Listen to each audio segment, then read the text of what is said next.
In just 2 weeks, the importance of this series between your Rangers and the Houston Astros has been turned upside down. The Astros are now chasing the Rangers. Coming off a sweep over the A's in Oakland, the Rangers come into Houston hot and loose, looking to extend their lead rather than simply hold on to it. Giovanni Gallardo gets the start in this crucial opening game, and with a large Ranger presence expected here, the hope is to turn Minute Maid Park into Globe Life South. The final installment of the Lone Star Series begins next on Fox Sports Southwest.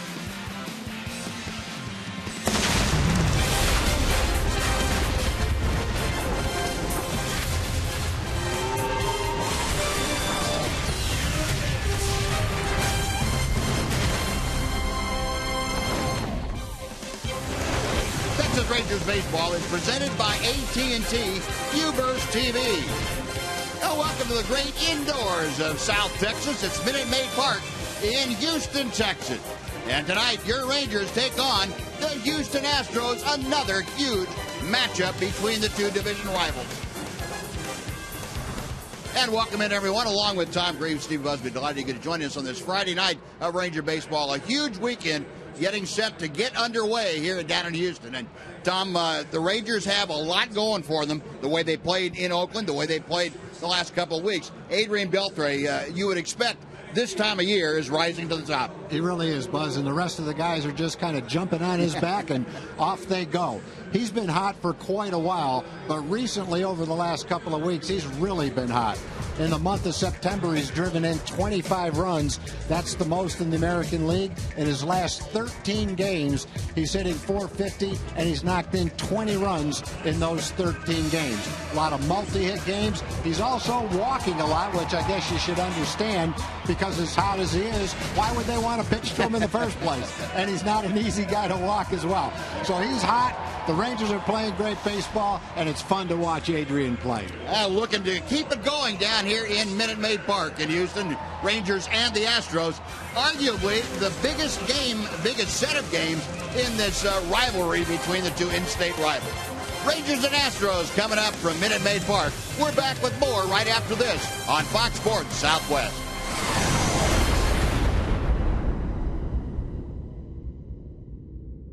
Visit your local Texas Ford dealer today. Ford is the best in Texas. By AT&T UVerse TV. UVerse has more live TV channels on the go than cable. And by Southwest Airlines. Book your low fare now at southwest.com. Now, a nice crowd filing in to Minute Maid Park for what should be a great weekend of baseball between the Rangers and the Astros. Before we get things underway, let's sit down and check in with Emily Jones. Well, Buzz, Giovanni Gallardo back on the hill for the Rangers this evening. And the one thing he's wanted to do better over the last few months is to go deeper into ball games. His battery mate tonight tells me how he can accomplish that. I think really we should try to get as many early outs as we can, quick outs. This is a very free-swinging team, so there is potential for that. And, you know, I think it just kind of comes down to really just establishing the strike zone early and, you know, making them use their aggressiveness against themselves. And that's really going to enable them to do it because he's a horse, man. He's been here before. He knows what to do, and now it's just kind of up to him to go out and accomplish that. Giovanni Gallardo, Chris Jimenez, and the rest of the Rangers looking for a win in this series opener against the Astros. The final of the regular season between these two teams will get things underway from Minute Maid Park after a quick timeout. We return from Houston right after this.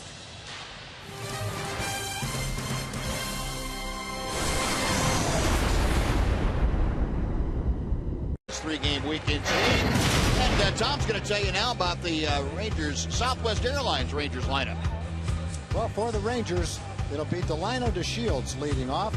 Shin-Soo Choo will bat second. A .372 on base percentage for him is 8th in the American League. Adrian Beltre leads the major leagues with 25 RBIs in September. Prince Fielder is the cleanup hitter. Mike Napoli will play left field and bat 5th. Mitch Moreland is 6th. Elvis Andrus, a .288 hitter against left-handed pitching, will bat 7th. Rougned Odor is 8th. And Chris Jimenez, the catcher, will bat 9th. And that's Jeff Bannister's lineup. They will face the 31-year-old southpaw Scott Kazmir. a local product from Houston to Cypress, their high school, and he is out tonight. 7-10 for the season. He's been a little bit of a decline, even though the Rangers have not had much success against him. He has not pitched as well as he did earlier with the Astros, and certainly with the Oakland A's before that. Well above average fastball, an outstanding changeup, and you'll throw an occasional breaking ball. But he is very tough, has been on the Rangers virtually every time he has faced them, because he's been able to throw a lot of strikes. And the report on him lately is he has not been throwing as many strikes, hasn't been able to get that changeup where he's wanted it. We'll see if the Rangers can exploit that tonight. Now Delino to Shields to lead things off. Delino steps in, he got a 261, and a very solid series in Oakland. Rangers sweeping 3 over the A's. And he takes outside for ball 1. Delino, a couple of home runs. He has driven in 34. That RBI total has been on the uptick of late. 2 balls, no strikes. Well, the Rangers come in with a 3.5 game advantage over the Houston Astros. They are 5 ahead of the Los Angeles Angels. Angels, you remember, finish off the season with the Rangers in Arlington. And Delino pops up the 2-0 pitch. Left center field, not very deep. Tucker makes the grab for out number 1. So DeShields out on a fly ball to left. Now Shin-Soo Choo will come up. First of all, let's take a look at the rest of the Astros defense behind Scott Kazmir tonight. You saw Preston Tucker in left field. Rasmussen center, Springer in right. Carlos Correa just 2 errors in his last 33 games. The young shortstop just turned 21 a couple of days ago. He's joined by Valbuena, Altuve, and Lowry around the infield with Jason Castro catching. 0-1 the count to Shin-Soo Choo. A 270 average for the Ranger right fielder. Now 0-2. Rangers have won 3 in a row, 8 of their last 10. They are 10 games over 500 this year on the road, 44 and 34. That is tied for the best winning percentage on the road in all of Major League Baseball. Rangers and the St. Louis Cardinals sharing that distinction. Off the fist, right back to Kazmir. And he throws a low strike over to Valbuena for the out. 2 gone.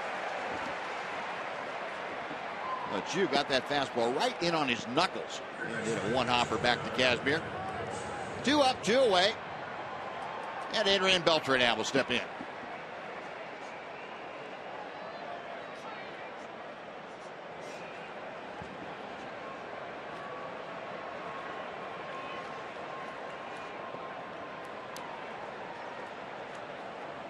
Well, here's Adrian, a 280 average. That's as high as it has been all year long. And he takes a strike from Kazmir. Adrian with 16 home runs, 70 RBI. And you talked about Beltre had just gone completely nuts in the month of September. Most RBI in all of Major League Baseball.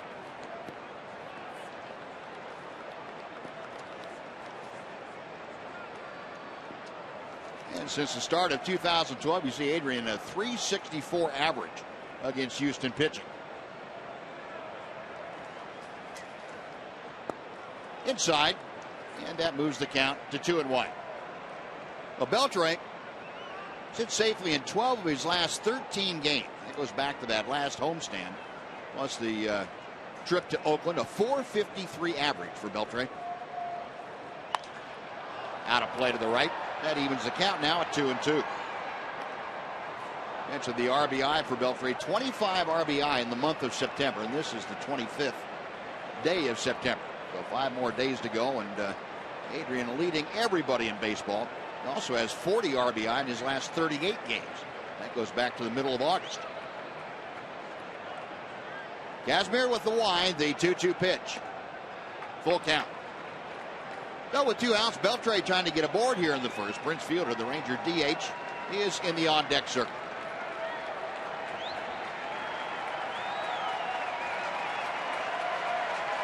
Castro flashing the signs out. Kazmir picks one out. Payoff pitch on the way. Lost him.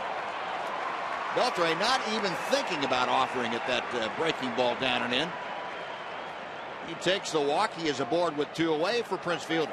You know, Adrian's never been a guy that's walked a lot. And obviously they're pitching him very carefully now, as hot as he is, especially lefty versus a right-hand hitter in this ballpark with a short porch out in left field. And Adrian has taken more walks now. He's walked 7 times now in his last 14 games. Prince, a 3.03 average. That is good for 8th in the American League. He's been on a bit of a downturn over the last month and a half or so. And he takes the first pitch in for strike 1. The Prince with his 22nd home run of the year yesterday. And in this ballpark, he has done a lot of damage over the years. 59 games. He has driven in 47. And he has hit .332 with 15 home runs. Kazmir a look at first. Fielder drive left center field. It is up the alley. It is off the wall. Beltre being waved around third. Here comes Adrian. There will be no throw, and Prince Fielder gets the Rangers on the board. An RBI double. The Rangers lead it 1-0. Oh, and that is huge in this first inning of this first game. Well, it just seems like the Rangers over the last couple of weeks are getting on the board early. It certainly happened in the Oakland series. They scored early, they scored in the middle, they scored at the end. They just kept the runs coming. And against Scott Kazmir, it was 2 up and 2 down in 5 or 6 pitches. And then Kazmir threw that fastball right down the middle of the plate, and Prince jumped on it. Fortunately, when this ball hits the wall on a hop in the gap, it doesn't bounce right straight back to the outfielders. It kind of bounces up in the air, stayed near the wall, and that's why Adrian was able to come around and score. Well, Mike Napoli fouling off that first pitch. Here's what Tom was talking about. He stayed right in the corner, which takes a little longer. It's a little bit longer throw, and Adrian's able to come all the way around. I thought when he hit that ball, it was going to come right back to Rasmussen. I did too. No way Adrian was going to be able to score. Yep, I'm thinking we're going to need a 2-out hit with men at second and third. We could use that anyway, but we got to run across no matter what. Napoli, a rip and a miss at the changeup. It is 0-2. Napoli getting his 8th start of his career in left field. Against Kazmir, Knapp has not had much success. 2 for 17. And he's got Fielder out there at second. In an overshift by the Astros, you get 3 men on the left side of the infield with Napoli at the plate. A lot of room to the right if Knapp takes it that way. Still 0-2. Here's that hole we're talking about between Altuve, the second baseman, who's a normal shortstop right now, and the first baseman, Valbuena. There's got to be a good 105 feet. And that's a pretty significant hole because Napoli has been known to take a fastball the other way from time to time. Knapp in the last several ball games, he has been on fire. And that's one reason, or that is the reason, why Jeff Bannister's found a way to get him into the lineup against left-handers. 0-2 the count as Castro flashes the signs out.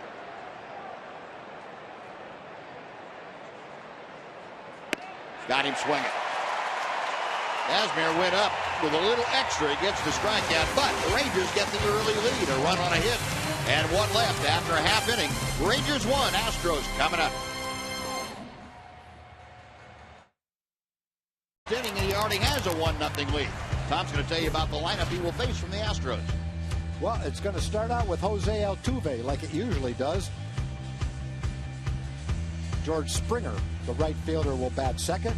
Carlos Correa, young outstanding shortstop, will bat third. Jed Lowry gets the start tonight at third base and the cleanup role. Kobe Rasmus is the center fielder. Evan Gattis will hit sixth. He's had 4 home runs and 12 RBIs in his last 13 ball games. Luis Valbuena will bat seventh. Preston Tucker is the 8th place hitter, and the catcher Jason Castro will bat ninth.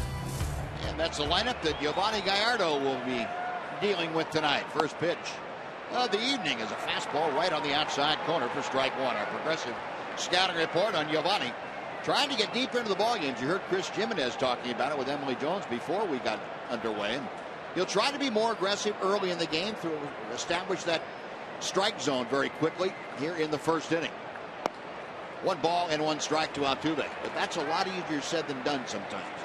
It's a very simple thing, very simple idea, a very difficult thing to implement. Yeah, it is, Buzz, when you're pitching in this ballpark against the team that's got the second most home runs in all of baseball.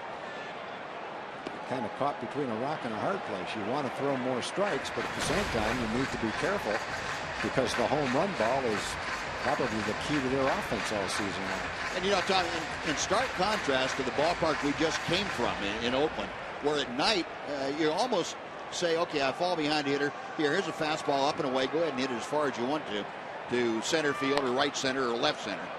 You can't do that here. You've got about a 40-foot wide alley in straightaway center where it's a good poke. You see Towles Hill out there in center field. Everything else, the ball jumps, and it's not very deep once you get from left center around to the left field line and right center around to the right field line. Now in left field, it's a little bit longer than the Green Monster, but it feels like the Green Monster here sometimes when you see those pop-ups go out of there. 2-2 pitch, and Altuve lines it to right. Chu is going to have to go into the corner to cut it off, and Altuve is going to have himself a stand-up double. Well, Jose Altuve starts the first inning for the Astros with an opposite field two-bagger, his 36th of the year.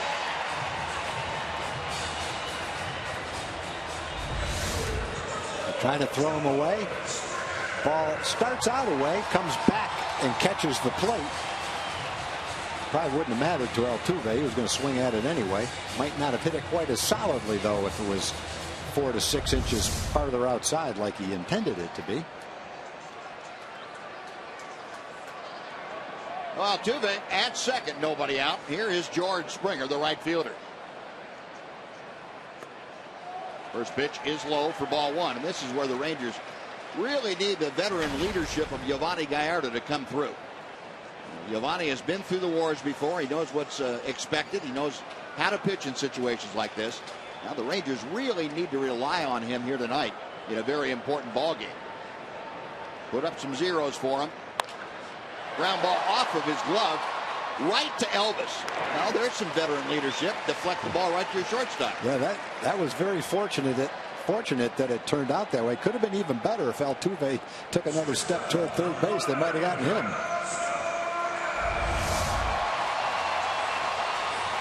It's a pretty hard hit ball by Springer. Looks like it was headed right up the middle. Fortunately, Giovanni was able to get a glove on it, and even more than fortunately, it bounced right straight to Elvis instead of somewhere else. So it goes 1-6-3 if you happen to be keeping score along with us. That is a very big out, number 1, because Altuve didn't go anyplace. He stayed right at second. Carlos Correa now, the young shortstop. A .278 hitter steps to the plate. Just off the outside edge. 1 ball, no strikes.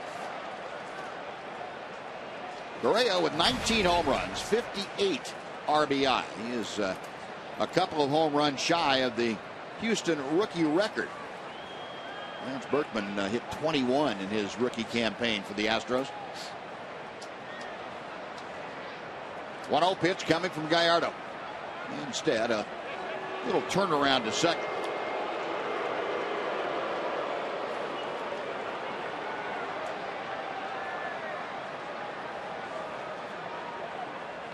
Altuve, you need to keep an eye on. He's the stolen base leader in the American League. And he's not at all opposed to trying to steal third.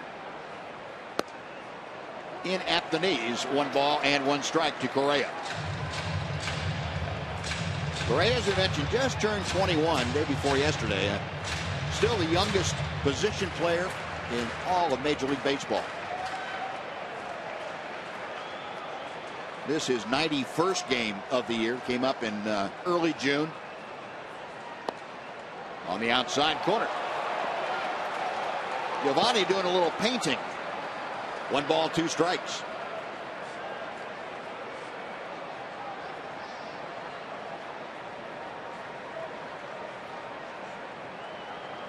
We'll get our pitch tracker working for you again here shortly and get that back up. Meanwhile, Giovanni Gallardo checking second. 2-2.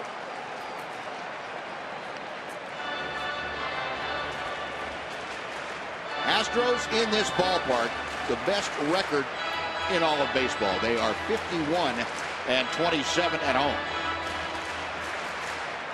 As we talked about during the series up in Arlington, they've been having a devil of a time outside of this park. But here at home, they have been playing extremely well. In the dirt, Jimenez blocks it, but Altuve off on the first bounce. And he is into third base in the wild pitch. Oh, he was gone the minute that thing hit the dirt. He didn't even wait to see where it bounced to. Oh, look, he went so quickly, it almost looked like he was stealing third base.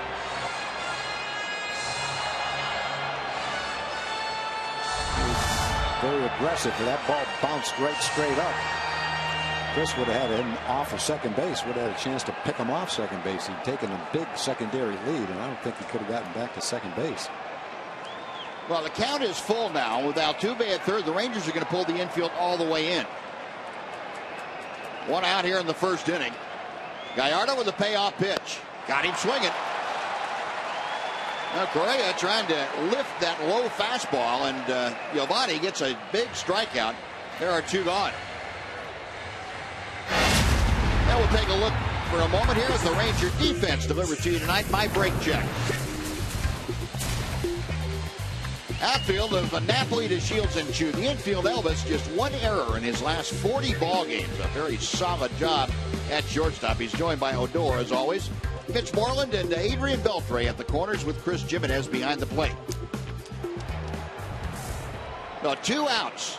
And Jed Lowry, the switch-hitting third baseman, steps to the plate. Lowry, just a .236 hitter. 1 ball. And no strikes. We'll go back to the Correa strikeout for you. He made a good pitch. Threw it on the outside corner. And Correa's not a big strikeout guy. Generally, a guy in that situation with the infield in, you have a pretty good feeling he's got a chance to knock in that run. But Giovanni threw him pretty much the same pitch that he threw to Altuve. Came back, caught the plate. Wasn't able to make any contact with it. And Gallardo misses outside to Lowry. 2 balls, no strikes. Lowry, 9 home runs, 30 driven in. Pretty good numbers against Giovanni Gallardo. 3 for 10. Ranger infield shifted around 3 or 4 steps to the right. And that is a little bit low. 3-0. Good look at the Ranger defensive setup. So 3-0 to Lowry. He's hitting 4th. He'll be followed by the center fielder, Colby Rasmus.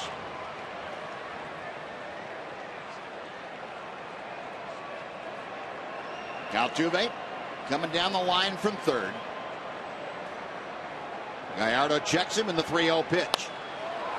Out of play. Now there's a pretty good indication if you're wondering about whether the Astros are tense or tight about this series. A.J. Hinch letting his number 4 guy go ahead and swing, and he's not, Jed Lowry's not really a number 4 hitter. He just happens to be hitting 4th. But he said, fine, you know, we've got nothing to lose. Let's go ahead and go for it all right from the get-go. He got a good pitch to hit, too. Well, that might give you a pretty good clue as to the Astros' mindset about this. And that's outside for ball 4. No runners at the corners for Rasmus. And that's also, that kind of philosophy is also what pitchers have to keep in mind if you happen to be pitching against them. You're a Ranger pitcher. You got to mark that down in your memory bank. Store that away, because when you think that somebody's going to automatically have a take sign or not try to steal sign, you may have to think again about these guys. They may just throw caution to the wind and do everything they possibly can. Rasmus, a .233 hitter with 21 home runs and 53 driven in. Rasmus, 7 out of 22 against Gallardo in past matchups. 1 ball and no strikes.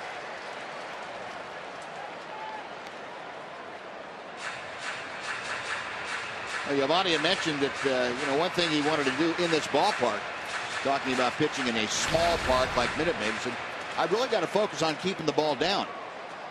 And he has been doing that here in the first inning, and it's caused him to miss a few times down.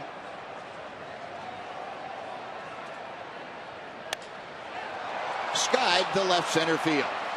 Napoli coming on. Mike still coming on. Reaches up and makes the catch for the final out. No runs, a hit. 2 men are left. We're going to the second in Houston. The Rangers won. The Astros nothing.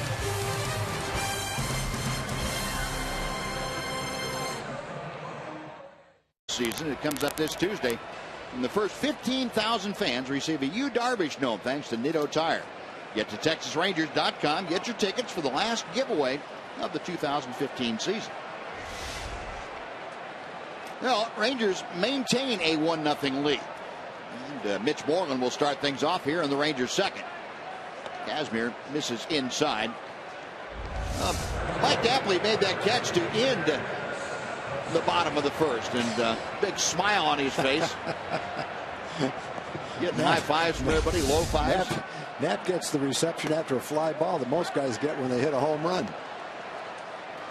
Well, don't you know, though, that his teammates are happy for him, that he kind of overcame that last error that stood out in Oakland. Yeah.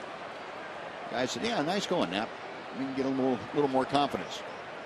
2-0 pitch, and that off-speed pitch floats in. It's 2-1. Moreland, the team leader with 23 home runs, 82 runs driven in, hitting at .285. Solid all-around year for Mitch Moreland. 3-1. Well, Moreland trying to get aboard to start the Rangers second. Elvis Andrus is waiting in the on-deck circle. Kazmir to the plate. Moreland drives one to center field. Going back is Rasmus, still going back. It's over his head and up Towles Hill. Moreland into second with a booming double. Boy, he grooved that 2-1 pitch. 2-0 pitch, he threw him a slider. Then he threw that pitch, or 3-1, whatever it was, threw it right down the middle. And that's a home run. And I don't know if it's every park, but a lot of ballparks, let's put it that way. Every one but this one in Yellowstone. That's right in the center square. And if it's 436, that one must have gone 420 anyway. Kind of reminiscent of the ball he hit the other night in Oakland. It just kept going. Yeah, left center field. No, Moreland with a leadoff double. And now Elvis will try to get him over or get him in. Elvis, .259 with the average, 7 home runs. That's a new career high. And 59 RBI. And he takes low for ball one. Rasmus is playing deep to begin with. It looked like he got a pretty good jump on it. That sailed over his head in a hurry. He didn't have too much time to take very many steps going after that ball. It got there so quickly. Ooh, Elvis a pretty good rip at that low fastball. 1-1. Elvis gritting his teeth and doggone it. Career against Scott Kazmir. Elvis .261 hitter, 12 for 46. But we'll keep reminding him this is not the same Elvis Andrus that we've seen for 7 years. In the last 2 months of this season, he has been a totally different hitter, consistently different. A bunt, and it's a good one. Kazmir fielding it, throws it wide down the right field line. Elvis is safe around third. Coming in to score is Moreland. And the Rangers with a small ball after the ringing double lead 2-0. I just love the way Elvis is playing right now. You know, he's got such great baseball instincts. He knows how to play the game. And it's a little bit more fun for him now that he's driving the ball. He leads the team in doubles. He had a fastball to hit and missed it. And that time when he decided to bunt, he gets a changeup. He couldn't have gotten a better ball to bunt than the changeup. Kazmir knows he doesn't have much time. In fact, he doesn't have any time at all, and just sails it right by Altuve. That's going to be scored an infield single, a bunt single, and that's something the Rangers lead the world in. No RBI as Moreland scores on the throwing error. And now Odor trying to bunt his way aboard. Well, the Rangers pulling out the bunting here early. Well, you look at see. They've got guys that can bunt and bunt for a base hit. DeShields has a ton of bunt hits. Elvis, Odor's a good bunter. Chu's a good bunter. He doesn't bunt very much, and you know the way he's swinging, you really don't want him to bunt that much. But that's a weapon for the Rangers, and it has been frequently. Yep. You know, he mentioned they lead the American League in bunt base hits. They lead baseball in bunt base hits. The bunt base hit by Elvis, they're 38th of the year.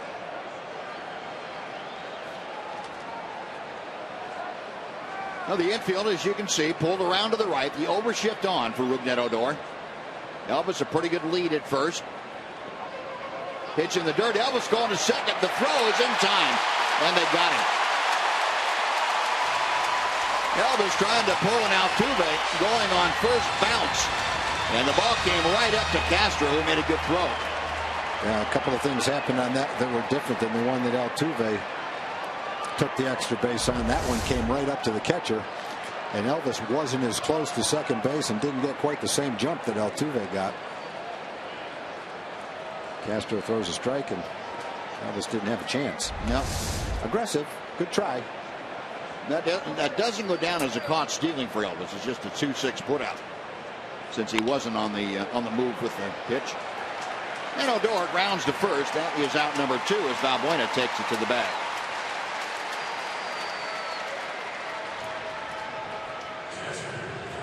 The Rangers doing some things to kind of rattle the cage of Scott Kazmir early here.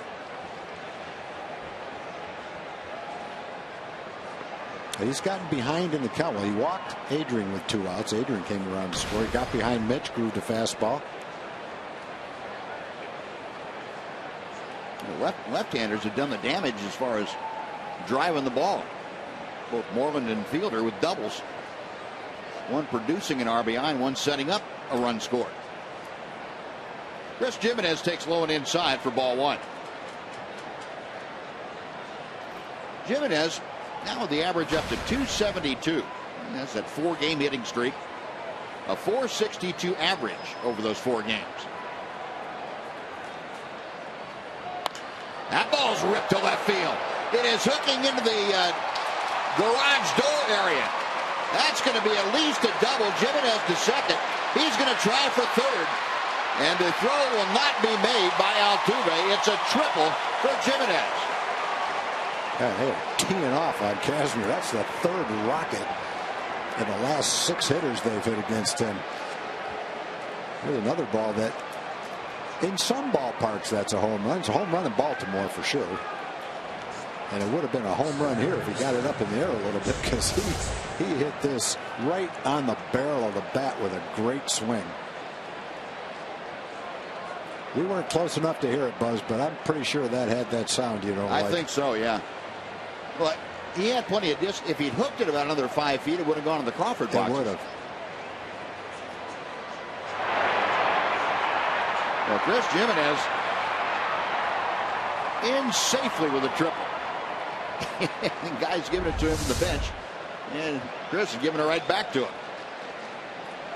Well, he is some kind of hot right now. 5 consecutive games that he has hit safely in. But he's the 3rd with 2 outs. Back to the top of the Ranger order for Delino DeShields. And the Ranger contingent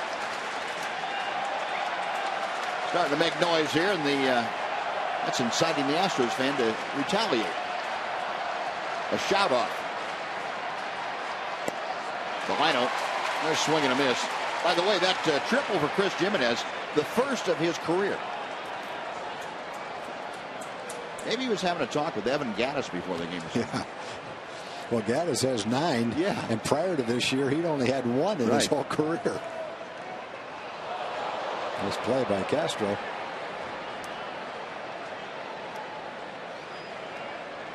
It's like Delino. Yeah, Delino got hit by the pitch. He was grimacing, and I couldn't figure out what in the world happened. I had no idea. Got hit on the shin.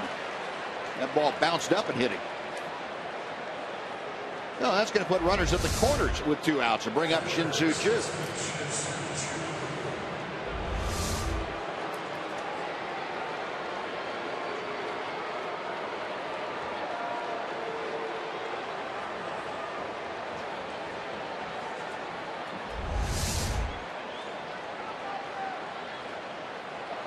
Chu up there, runners at first and third.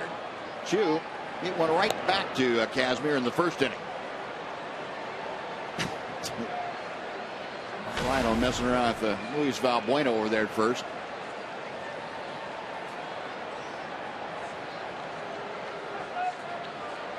Kazmir checking first.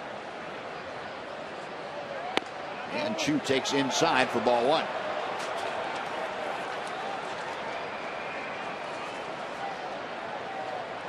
Chu 1 for 4 yesterday. Did have a couple more walks. Scored a couple of runs.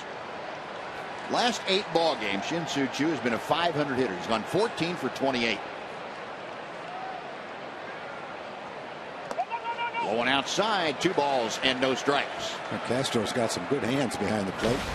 Picked that one like a middle infielder. And we talk about Beltre's September. How about the September Shin-Soo Choo is having? There's that clean pick for you, Tom. Yeah, pretty slick back there. Yeah, in September, Chu's got a .539 on base percentage.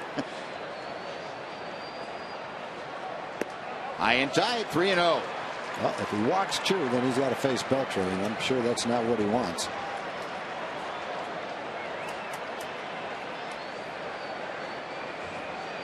Adrian in the on-deck circle, would love to come up with the bases full. 3 balls, no strikes. Kazmir to the plate. 3-1.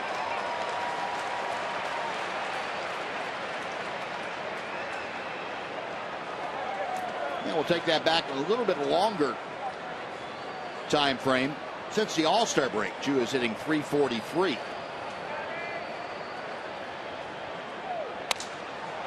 Looper to left field, coming on quickly as Tucker. He dives. He can't get it.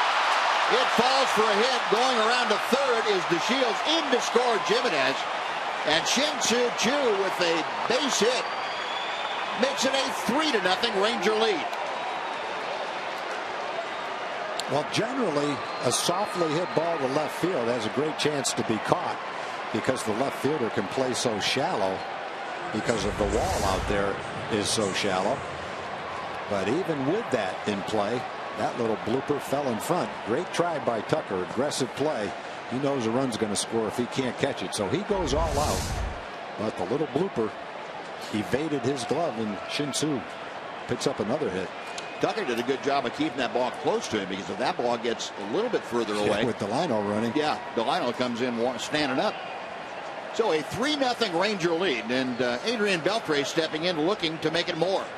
Beltre walked and scored in the first. Changeup floats wide. It's 1 ball, no strikes. When Kazmir throws his best games against the Rangers, he really has a good changeup. That keeps the Rangers off his fastball. And for him to pitch well against the Rangers, and really against most teams, he has to have his good changeup. It has to be effective pitch for him. Without that, and he tends to struggle. Yeah, we mentioned that's been one of the problems that people around the Astros would tell you, that Kazmir has not had command of that changeup. And as you mentioned, Tom, that's kind of devastating for him. Yep. He only worked 3 2/3 innings his last time out. That was against Oakland. And 3 times ago against Seattle, only got 4 1/3 out of it. So it's been a couple of starts in there that were kind of clunkers, according to Scott Kazmir. 1 ball, 1 strike to Beltre. To right field, going back to Springer into the corner and makes the catch, running away from home plate. And Beltre gave it a ride, but Springer ran it down. That'll do it. But the Rangers get 2 runs on 3 hits. They strand 2. And after 1.5, Rangers by 3.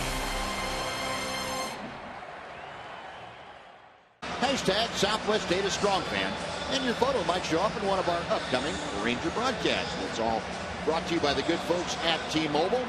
We will show you tonight's selection a little bit later on. Well, Giovanni Gallardo takes a 3-0 lead out with him to the hill for the second inning. Evan Gattis, Luis Valbuena, and Preston Tucker, the first three Astro hitters. Gattis, the DH, and he takes a belt-high strike. It is 0-1. Gattis, a .241 hitter. He is the team leader with 26 home runs and 85 driven in. Got him on the fists, and Elvis takes care of the one hopper. One gone. Good pitch by Gallardo. Getting that pitch in on the hands of Gattis. Next will be Luis Valbuena. I like what I've seen from Giovanni, getting to swing the bat early, even when he has that lead out there. He throws a lot of pitches away to the right-hand hitter, so if he does come in there and keep the ball in, he's got a great chance of getting them off the handle like that. Continues to have one of the best ground ball percentages in the league, the 8th best, over 50% ground ball percentage. First pitch to Valbuena, big overhand curveball that drops in for strike one. Rangers in an extreme overshift with Valbuena. A career high 22 home runs for Valbuena this year. His previous high was 19 with the Cubs. As you noted, the experience factor against Giovanni Gallardo for Valbuena is pretty high. 28 at bats. He's 9 hits, a .321 average. Another breaking ball, and that one a little bit low and outside. 1 ball, 1 strike. The shift with Elvis a good 15 feet over on the first base side of second. Rougned Odor out there giving smoke signals so people know where he is. Down shallow right or medium right.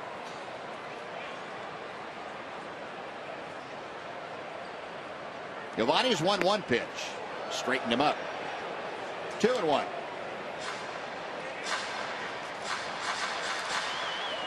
Valbuena, one of the more experienced bats that the Astros brought in. He has been around a little bit. He and Evan Gattis kind of lending a little bit of the experienced voice, the veteran voice to that lineup. Going the other way. Beltre smothers it. Recovers, throws him out. Beltre had 90 feet of the left side of the infield to patrol, and he did it flawlessly. Yeah, you don't see a lot of plays like that where the third baseman dives that far towards second base. You see the shift on. You see Adrian's the only guy over there. And it sure looked like Valbuena was trying to do exactly what he did. Yeah. Only he was hoping it would roll into left field. One guy there, but one guy was all they needed. With most third basemen, it would have gone into left field. Well, Adrian, some more glove magic. 2 gone. Here's Preston Tucker.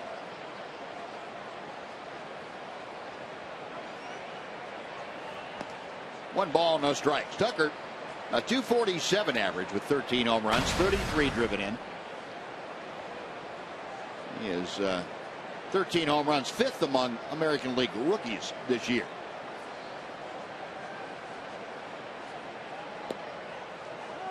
Giovanni gets that breaking ball over. It's 1-1. And Tucker, the guy that he hits right-handers, and that's what he is there for. He is a left-handed hitting side of the platoon for the Astros. Hits this one well to right center field. It is up the alley and deep. Way back, it's off the wall. Delino plays the carom. Tucker in with a booming double. High off the Geico sign and deepest right center field. There's another ball that's a home run in a lot of ballparks. That ball hung up there and went a long way. And the only question all the way was whether it would hit the wall, short hop the wall, or go over the wall. Fortunately, it hit the wall and came back. So with 2 outs, Giovanni again will have a chance to pitch around it. And Tucker gave that a ride. It's a home run right off the top third of the wall. Wow. Giovanni survived a leadoff double to Altuve and got out of the first inning. Now trying to get around a 2-out double and get Jason Castro right here. Get out of the second inning. Well, Castro steps in batting at .214.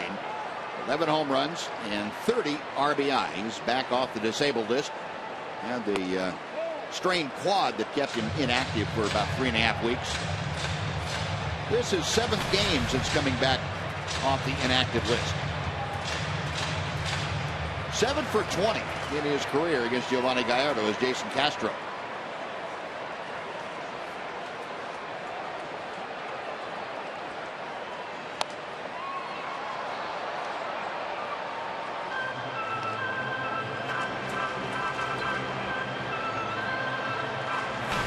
One ball and 1 strike to Castro. Castro in the midst of an 0 for 12 excursion at home plate. Astros just got finished with a 3-game series with the Angels. Angels won 2 out of 3 here.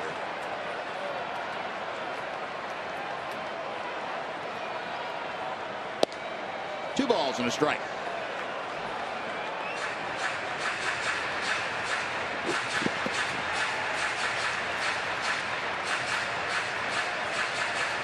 Giovanni Gallardo making his 32nd start a year. That's the most on the Ranger club. He and James Shields, the only 2 active pitchers with 7 consecutive years of at least 30 starts. Pulled the string and had Castro out in front, 2-2.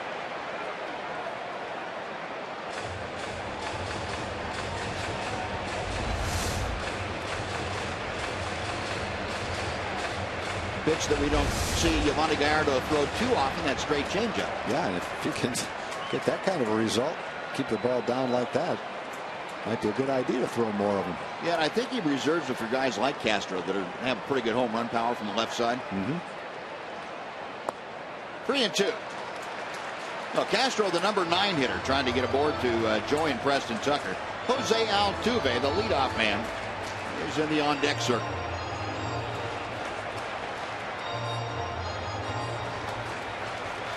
Outfield plays Castro just about straight away. The infield in that overshift. Gallardo a check of second. And the payoff pitch. We'll try it again.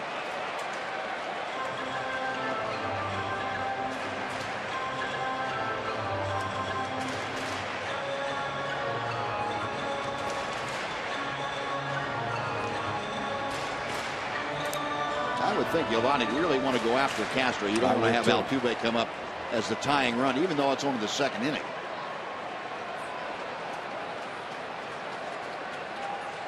Three balls, 2 strikes. Lost him. Went with a breaking ball, and Castro laid off. 2 on with 2 out. Second walk.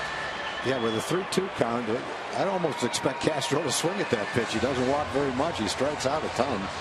But he foiled the attempt right there. He did take it. Now you got to face Altuve. One thing that was very apparent in Texas in the 4-game series was with men in scoring position, Altuve swung at everything. If you threw it eye high, he swung at it. You threw it with dirt, he swung at it, inside, outside. Let's see if he expands the plate at all in this at-bat with a man in scoring position. Really worked against him in Texas. Rangers got a couple of really big outs in that series when Altuve did swing at pitches like that. Yep.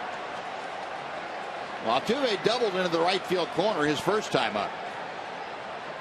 Likes to swing early in the count and takes this one a little bit low.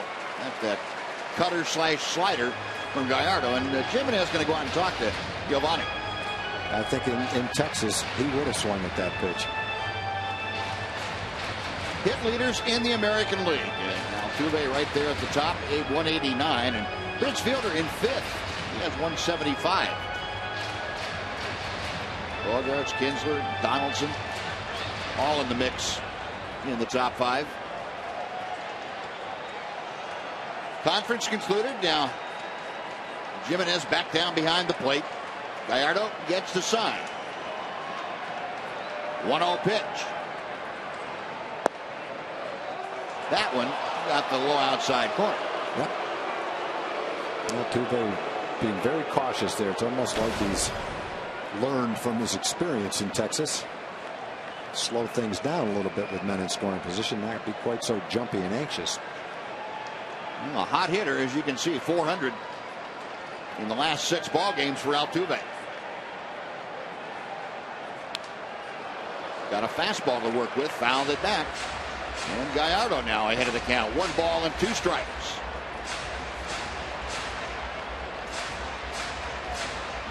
Altuve, a 4-game hitting streak.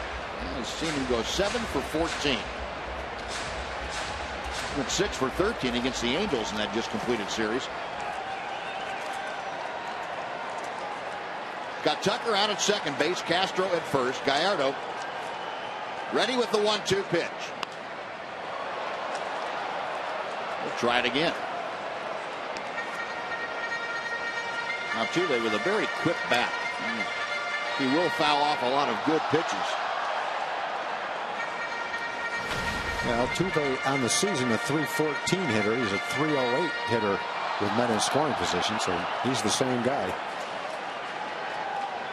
And as that figure told you, 10.6 at bats per strikeout, one of the toughest to fan. Another 1-2 from Gallardo. And another pitch spoiled. The one pitch we've seen him strike out a couple of times on in this situation, especially after all these pitches down and away, is if Gallardo could throw that high fastball about, nose high, tailing up and in. We've seen him swing at that pitch. Yeah. And he might be a little susceptible to it after all these pitches down and away. The one thing that requires is that Giovanni have confidence that he can get it up there. Yeah, and that's I don't know if he does or not. I don't either. And Gallardo will drive Tucker back with a little move.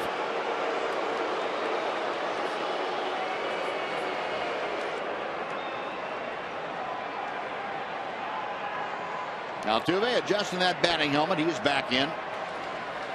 Gallardo leaning in for the sign.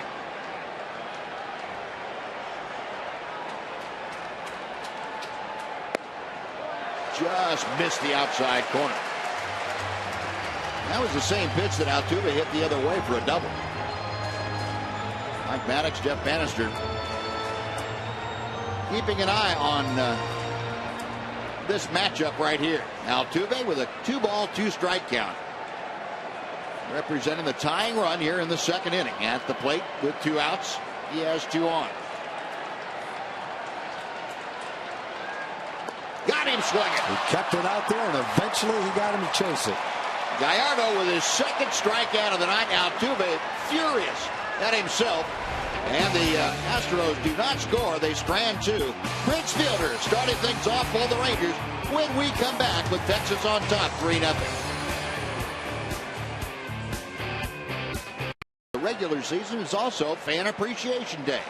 Join us in fan appreciation festivities and be sure to get to the ballpark early because the first 30,000 fans will receive a voucher good for a free ticket in 2016. Visit TexasRangers.com or call 972-RANGERS to get your tickets for Fan Appreciation Day or any of the remaining 7 home games. Well, Prince Fielder had the RBI double in the first inning, and he goes after this pitch and skies to center field. This one playable for Rasmus. And Prince flies out. That is out number 1. And before Mike Napoli steps in, let's send it back to Dana Larson for a Mazda game break.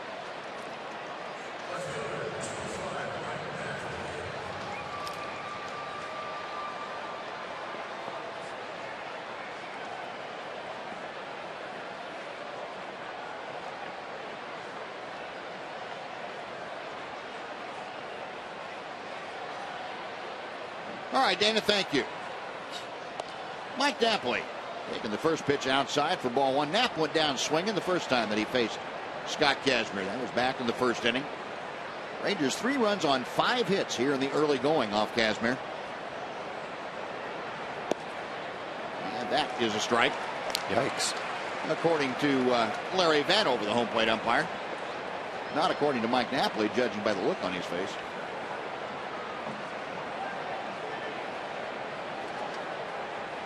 1-1.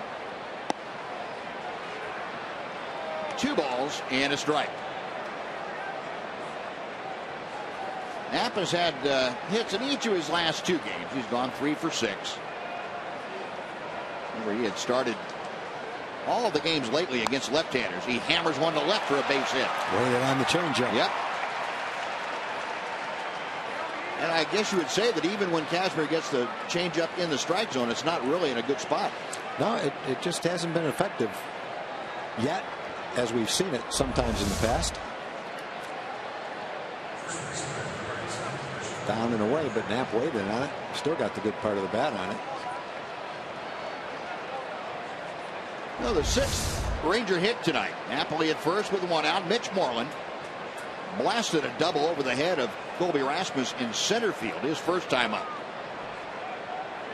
Well, Mitch really swinging the bat well, and he's already had 5 home runs this year against left-handed pitching, and that's pretty significant. It's the most he's ever had against left-handers in 1 year. 0-1.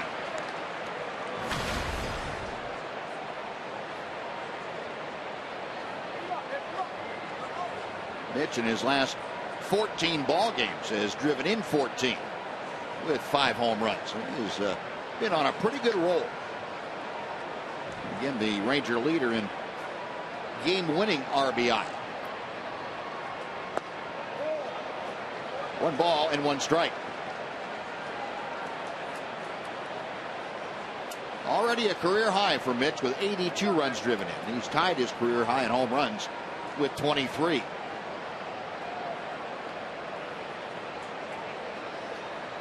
Astro infield playing around to the right. They are in the overshift with Moreland up there.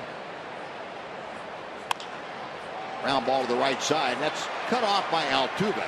Napoli will advance to second. Moreland thrown out. They're now 2 away for Elvis Andrus.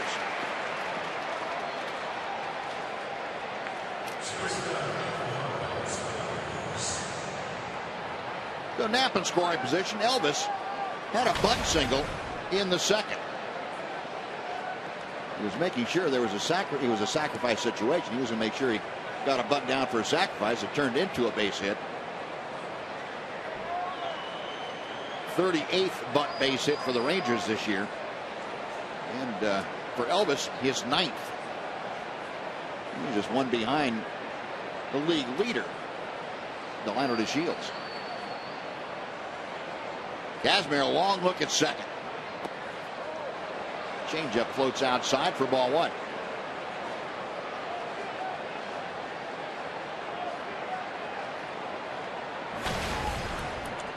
Elvis this year came into the ball game tonight hitting at .288 against left-handers. See, in the last 12 ball games, he's hit over 300. It's fouled out of play to the right, and it evens the count at 1-1. We talked about the importance of the Rangers scoring early, and they have done that tonight. They scored the first inning again. When they score first, they are 64-22 this year. Rangers now, with the run they scored in the first tonight, have scored 108 first inning runs. That's the 3rd most in the major leagues. Only the Yankees and the Rockies have more in the first inning. Elvis takes a strike. Vanover going the upper reaches of the strike zone. Elvis shaking his head. 1 ball, 2 strikes. And Elvis in that streak that better than half of his last 15 hits have gone for extra bases.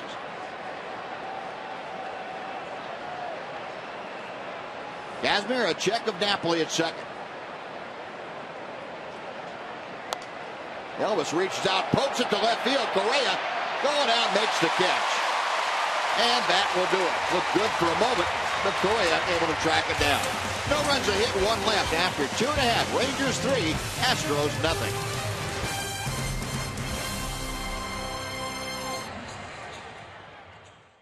Fox Sports Southwest is brought to you by your Texas Ford dealer. Visit your local Texas Ford dealer today. Ford is the best in Texas. And by Geico, 15 minutes could save you 15% or more on car insurance. Giovanni Gallardo facing George Springer to start off the bottom of the 3rd. Gets him to swing at that off-speed breaking ball. It is 0-1. Springer, 1 hopper off of Gallardo's glove that carried him right to Elvis at shortstop. Got thrown out in the first inning. That was significant because Jose Altuve had led off the inning with a double. And Springer was not able to advance him. It turned out that Altuve was stranded at third in that first inning. 1 ball and 1 strike. Now 1-2. Well, Giovanni's done he's thrown a lot of pitches, but he's done a good job of mixing in all of his pitches. He's thrown a few changeups, a couple of good curveballs early in the count to get strikes. Thrown his cutter, thrown a slider, fastball in, fastball away. And as usual, he tries to carve all the outside edges of the strike zone without throwing it in the strike zone. And he'll stay out there too. Might need an extra walk here and there, but he is not going to come in and give you a good pitch to hit unless he makes a mistake.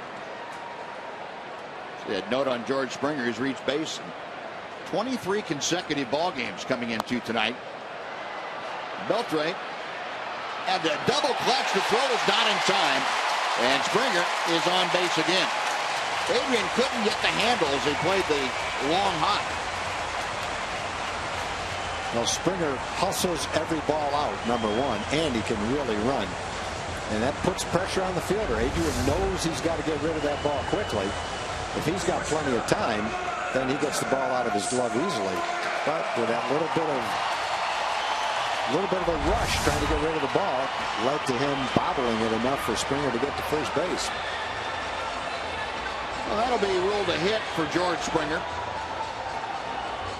He has reached base safely now in 24 consecutive ball games.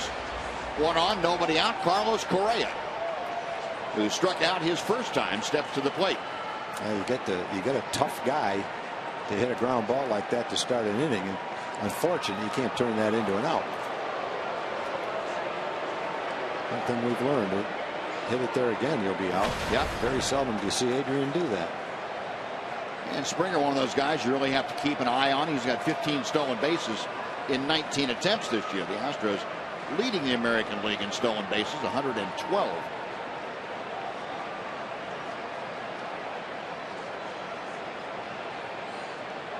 Jimenez flashing the signs out. Gallardo, a check of first.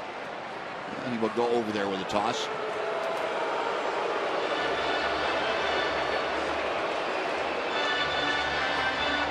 Good thing Giovanni Gallardo is not running for office down here. I've never quite figured out why that riles the opponent's fans so badly when you throw over to first base like that. It is definitely a hot spot. The stall tactic.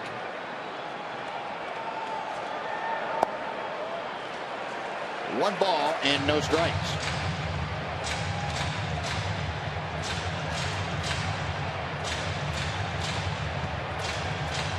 Giovanni had 49 pitches so far, 26 strikes, 23 balls.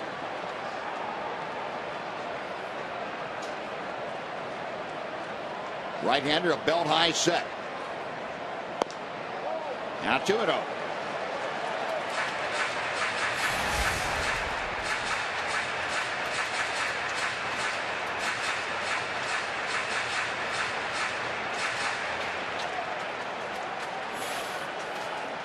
Gallardo with a lot of success against the Astros.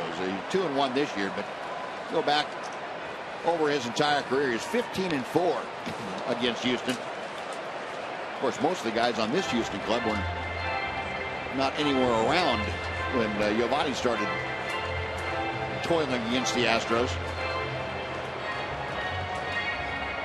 Giovanni is a member of the Milwaukee Brewers. A lot of work here at Minute Maid Park. This is his 21st start in his career against Houston. That's the most against the Astros by any active pitcher.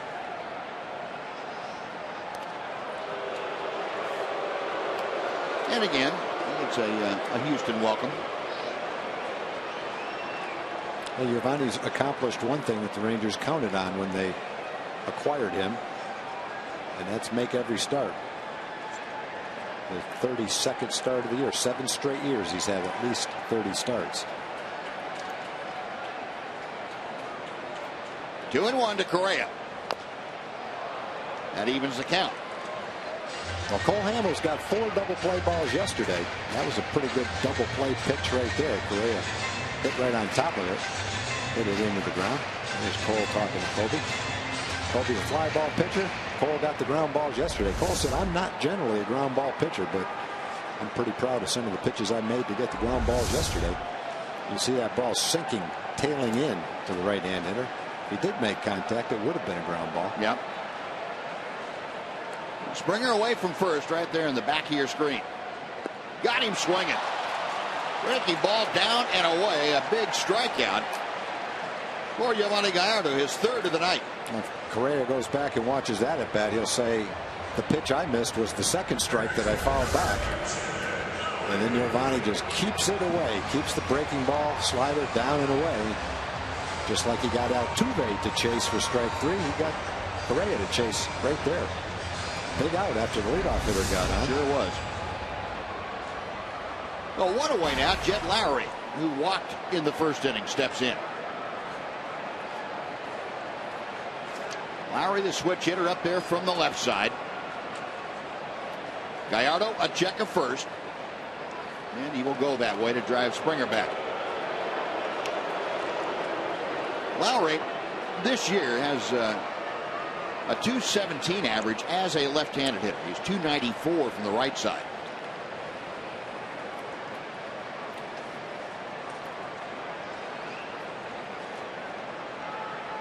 Rangers a couple of steps around to the right on the infield. They're up a double play depth in the middle.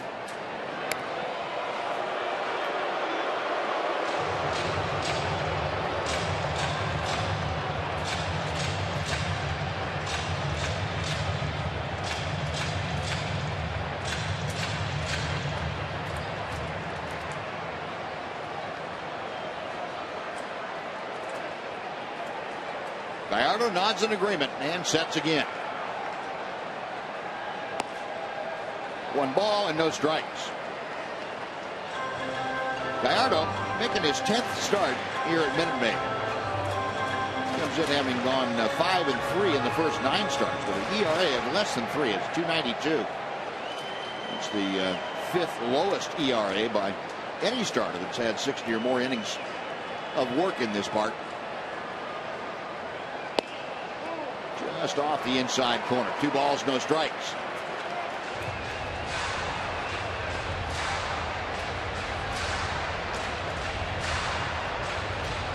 Ranger brain trust and the skipper going through a series of signs.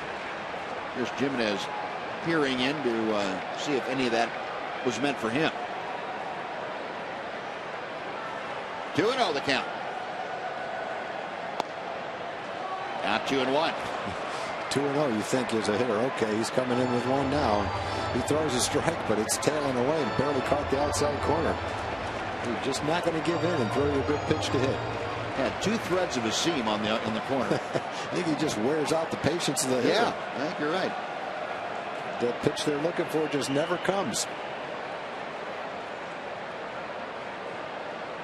Springer on the move. The pitch is chopped right down to Mitch Moreland, and it's a foul ball. Why? I don't know. The first base umpire threw up his hands. That's Brian Knight down there. What happened? Jeff Bannister is going to go out and ask what happened. Did the umpire say it hit his foot? I don't know why else he would have said it's a foul ball.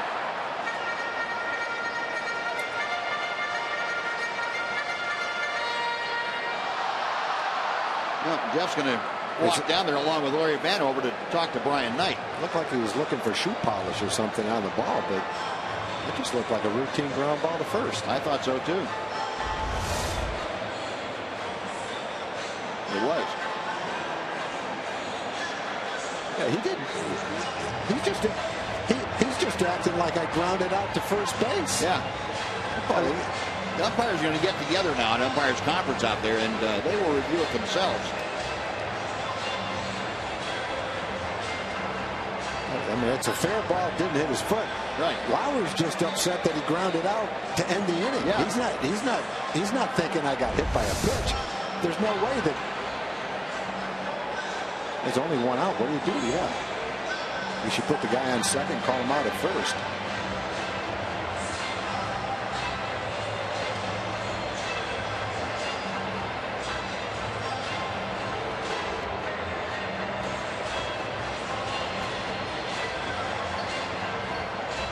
So Larry Vanover, the crew chief, and the home plate umpire, and what they're going to do is they're going to rule exactly like you said. I want to see Springer's going to be at second. I want to see Lowry try to argue that call.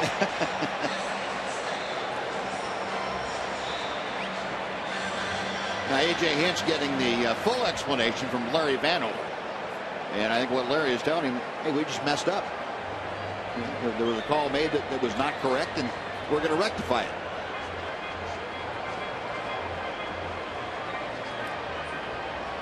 Was Springer running on that play? Yes, he was. Okay, that's why Mitch just caught it and went to first.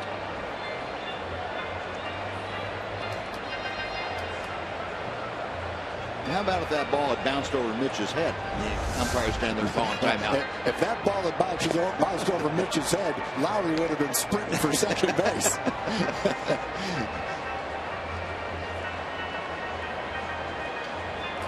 Okay, there we go. Springer is running. That's what confused me a little bit, why Mitch just concentrated on catching the ball for one out. He didn't have a play at second base.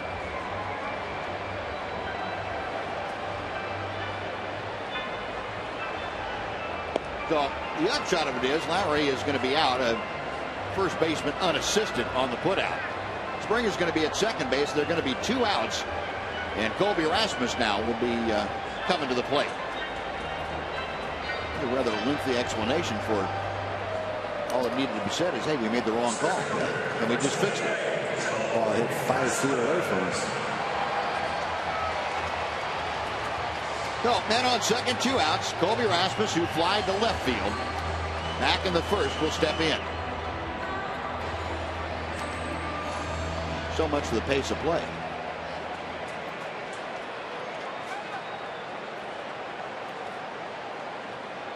Rasmus, a .232 average. First pitch from Gallardo is chopped foul for strike 1.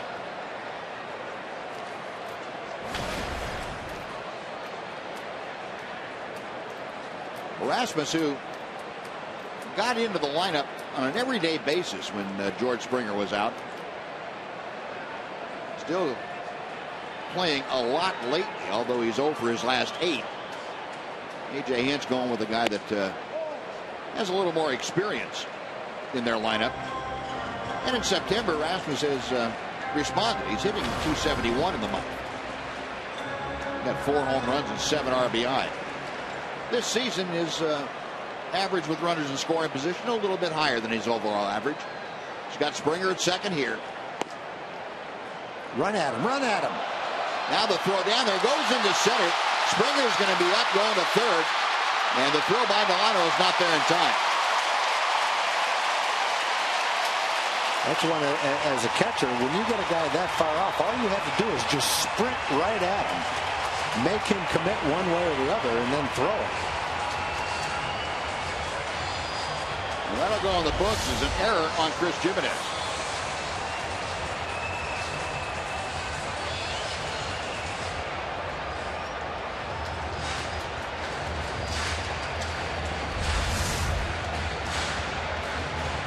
Well, the count goes to 2 balls and a strike to Rasmus.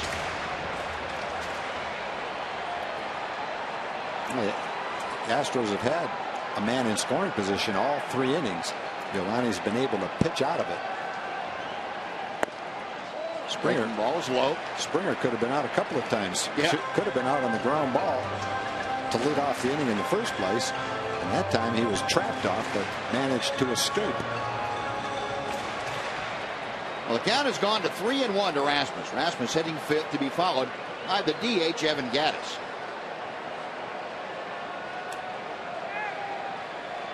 Gallardo back to the plate. Moreland cuts it off. Underhand to Gallardo, that will do it. So after all that, no runs a hit, 1 man left. There was 1 error. We finished 3 at Minute Maid. It's the Rangers 3, the Astros nothing.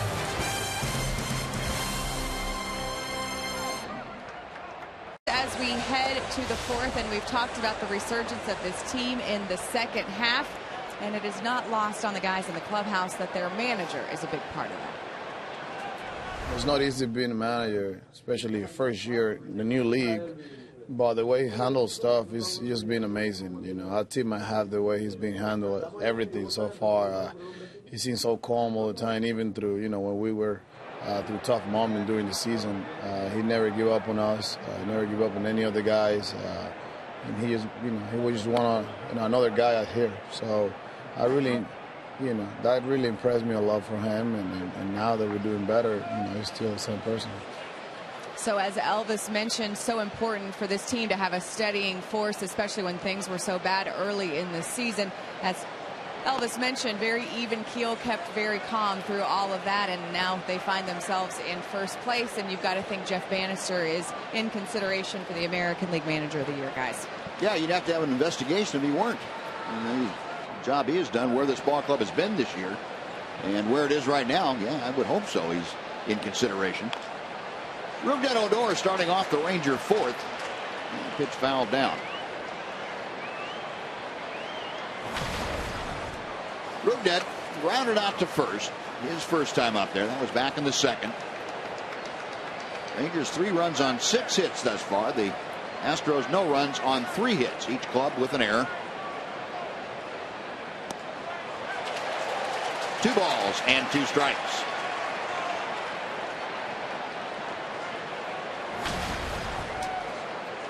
Odor in his last 9 ball games here against the Astros, a .417 average. That one's chopped foul, and he'll stay alive. Rougned in his career with 5 home runs and 20 RBI against Houston. That's the most in those 2 categories that he has against any team.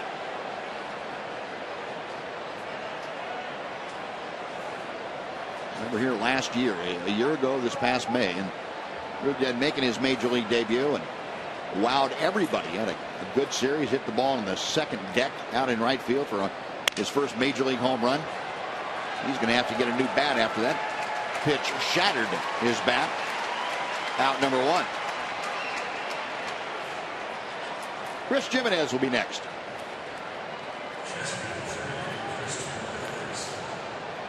Folks, the Texas Rangers are now taking deposits for the 2015 postseason suite rentals. And postseason suites are a perfect way to entertain your group of between 12 and 100. Visit TexasRangers.com/postseason suite to get all the details of this exciting opportunity. Chris Jimenez slammed a triple off the garage door out in left field.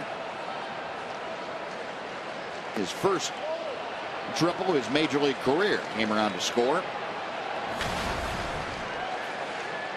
Jimenez now hitting at .280.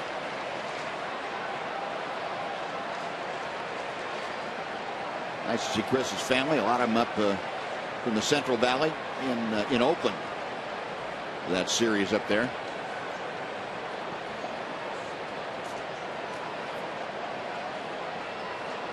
Jimenez now has reached safely into 11 of his last 12 starts.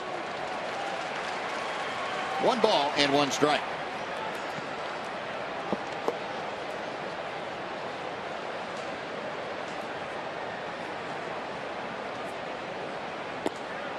Kazmir missing just a little bit outside with that fastball. Kazmir 63 pitches thus far in the game. 38 strikes, 25 balls.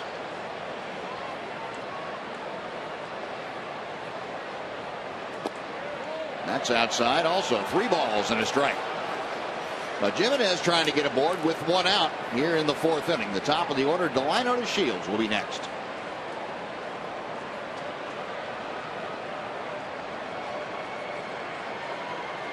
The 3-1 on the way. Changeup floats in.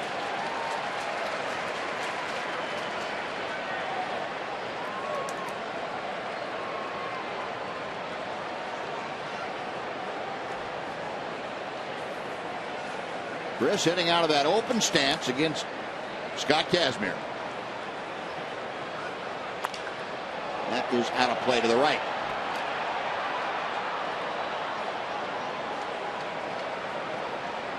Kazmir, originally a New York Met draft pick out of high school. He was named the National Player of the Year as a high school pitcher down here in Houston. Mets signed him. Never got past Double-A with the Mets because they traded him. Big deal going to Tampa Bay. Hard hit ground ball was picked off cleanly by Valbuena. Boy, they hadn't played right off the line like that.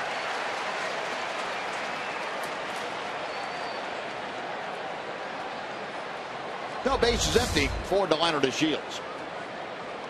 Well, 2 strikes. Chris is trying to put the ball in play, hit the ball where it's pitched.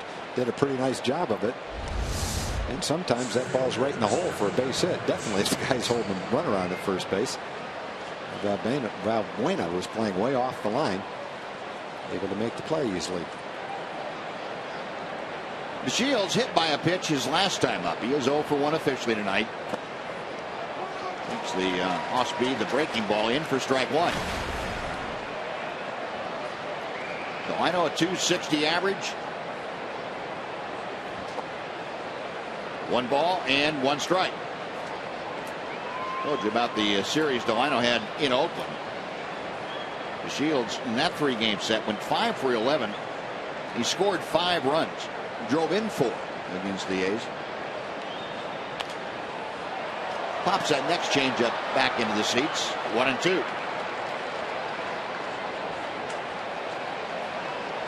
It was right here in this ballpark back in May, the first week in May, that Delino DeShields got his opportunity as Leonys Martin rolled over on his wrist trying to make a catch, and DeShields got into the lineup. Didn't come out. He just became a fixture. 2-2. With the exception of a couple of minor injury stints, Delino has been the everyday center fielder. Leonys Martin getting back into baseball playing shape. He's been doing everything except swinging the bat hard. That's the line back into the seats.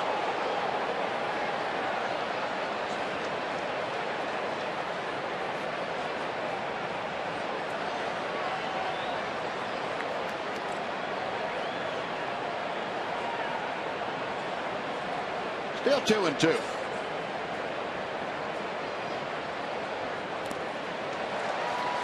Just getting a piece of it, and Delino staying alive. He's going to have at least a 7-pitch at bat, and it's something that Delino DeShields has shown himself very capable of doing. Long at bats, seeing a lot of pitches, getting on the nerves of the opposing pitcher. Kazmir readying himself for another 2-2 pitch.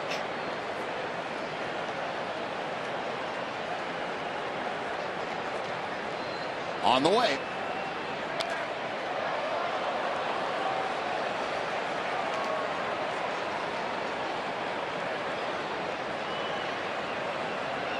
Getting Kazmir's pitch count up there a little bit. This will be his 75th pitch.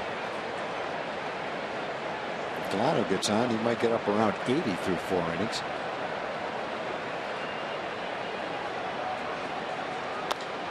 And he's going to be on. That's a drive into the gap in left center. Delino going for 2. Rasmus, an off-balance throw, and Delino with a hustle double. You could see that coming all the way. Wow. When he saw where that ball was headed, right between the outfielders, he never thought about staying at first base. He was gone. 20th double of the year for Delino DeShields. Waited on it just long enough. Looked like a changeup, down and away. Rasmus knows he's going as well, but as a left-handed thrower going to his right, it's a little bit more difficult to get anything on the throw. Tried to get rid of it quickly to compensate for that, but there wasn't much he could do about it.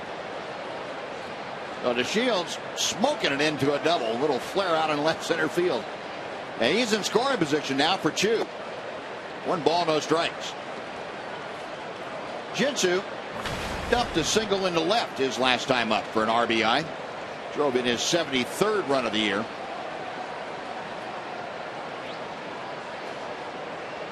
Jinsu 1 out of 2 tonight.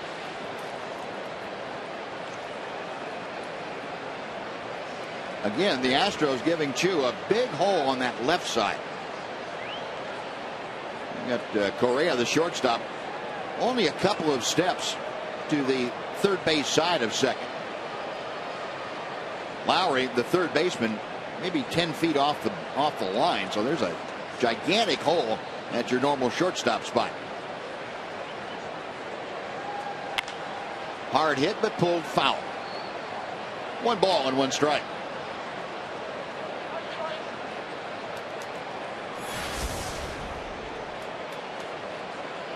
The Ranger average with runners in scoring position steadily climbing. It's now up to 249, 2 for 5 tonight.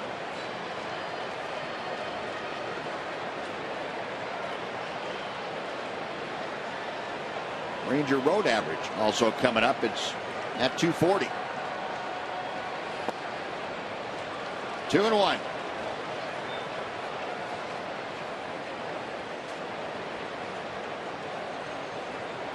Rangers as a club hitting over 300 in their last 13 ball games. 303 to be exact. 91 runs in those 13 games.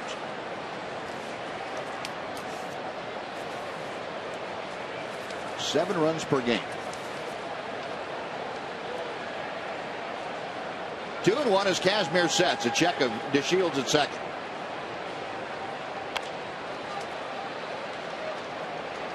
Two and two. Inning by inning. 18-23, 13 now 25 here in this 4th inning. It is taking its toll on Kazmir, and this is about the time of the ball game when you've had a high pitch count where pitchers will talk about hitting that wall a little bit. And another chopper foul outside first. Seems like the high pitch count innings start to mount up on you, and you're not able to consistently make the pitches that you think you should, or that under normal circumstances you would, command wise or stuff wise. Castro out to talk to Kazmir. Well, it feels like another game where the Rangers have fouled a lot of pitches off. Last 2 hitters for sure. Chu has fouled a bunch off. Delino fouled a bunch of pitches off. This would be his 81st pitch, averaging over 20 pitches per inning.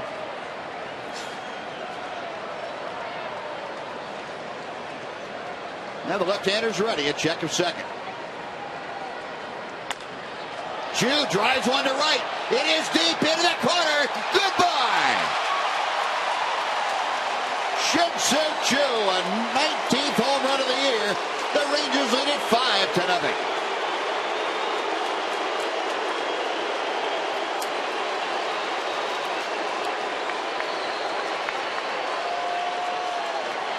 Rangers just have a lot of weapons right now, all the way through the lineup. You see Chris Jimenez batting 9th, driving the ball. He's been hot the last few days, and everybody else throughout the lineup getting the job done. Fielder hit a home run the other day, had a double drive in a run. Adrian's been hot. Chu might be the hottest hitter in the league in the month of September. Mitch is getting big hits. It's just 1 through 9, a complete team effort. This looked like a hanging breaking ball. That might be exactly what you're talking about, Buzz. A lot of pitches in 4 innings, can't make the pitch you want. There's the hanging slider, and turns into a 2-run homer. Well, invariably that happens, Tom, and it's when you try to make field pitches, and a breaking ball is a field pitch. You get that fatigue on, you don't finish the pitch off the same way, and it doesn't have the movement or the execution. Well, that's exactly what that looked like. Chu with his 19th home run of the year. He's driven in 3 tonight. Now has 75 RBI. Rangers on top 5-0. And Adrian takes high. It's 3-1.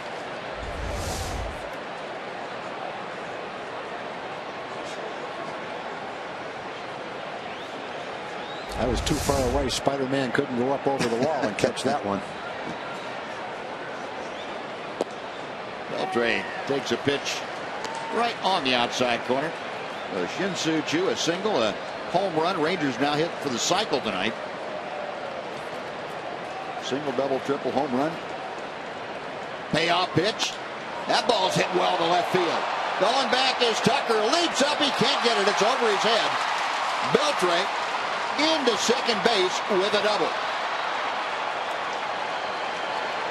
There's too many weapons right now, the way the Rangers are going.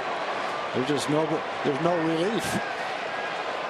Got too many guys that are on 4-game hitting streaks, 5-game hitting streaks, hitting .340 in September. You name it. They've got it going right now. Got the first 2 outs, 2 ground balls to first base, 2 quick outs, then double, homer, double. And a lot of pitches for those 3 hits, too. I guess. 87 pitches. Beltre teeing off on one. He gets a little elevation on that, and he's got a home run. You saw Josh Fields, the right-hander, loosening in the Astros bullpen. And Brent Strom out to try to give Scott Kazmir a chance to catch his breath. Now, Kazmir, we've mentioned it a couple of times. He's had good success in his career against Texas. He's had 5 starts against the Rangers this year. He's 2-1 with a 1.60 ERA coming into the game. So he's generally a guy that's going to go 6, 7, 8 innings against the Rangers and pitch a strong game. But the Rangers have had his number today. They've lit him up through 4 innings. There have been line drives hit from foul line to foul line in this game.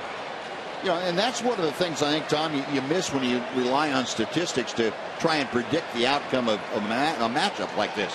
Here comes Fielder, and he lines one into center field. Coming on Rasmus. He can't get there. Beltre around third. The throw to the plate is wide. Beltre scores. Fielder on down to second after the RBI single. It's a 6-0 Ranger lead. Fielder with his second run driven in.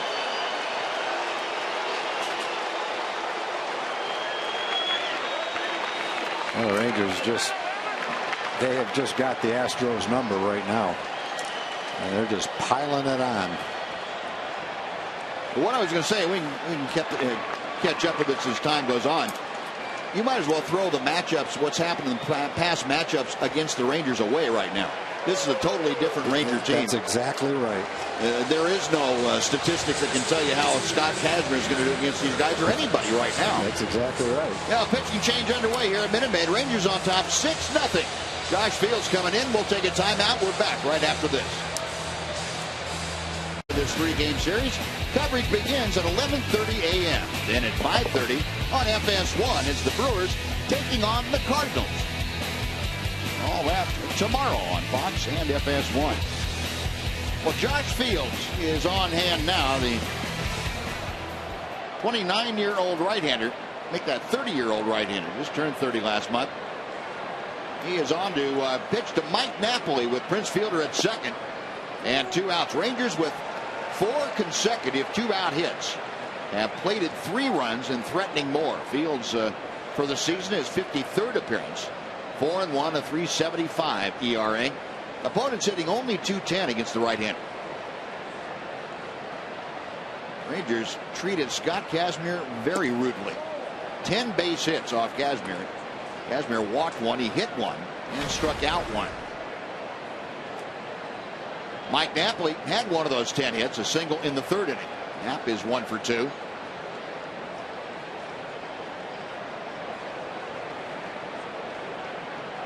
Fields sets a check of Fielder. Will slow roller to third. And up with it on across the diamond is Lowry. That will do it. So Fields gets the final out of the inning, but not before the Rangers get 3 across on 4 hits. Shin-Soo Choo with his 19th home run of the year. The big blast in the inning. On to the bottom of the 4th inning. Rangers 6, Astros nothing.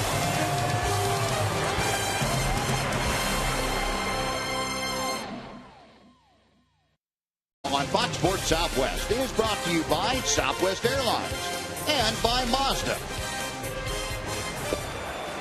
Giovanni Gallardo going to work now, and he fires strike 1 to Evan Gattis. Rangers have provided Gallardo a 6-0 lead here after 3.5 innings. Gattis 0 for 1. He lines one sharply to left center field. It is up the alley. Delano to Shields can't get it. It is off the wall, carrying away from Venable. Gattis going for his 10th triple of the year is in standing. Well, if you're wondering how he got all his triples, there's how he got them. Oh, he ripped that ball. That was a line shot that went 400 feet. It's a strong guy. Threw a right off-speed pitch right in his wheelhouse.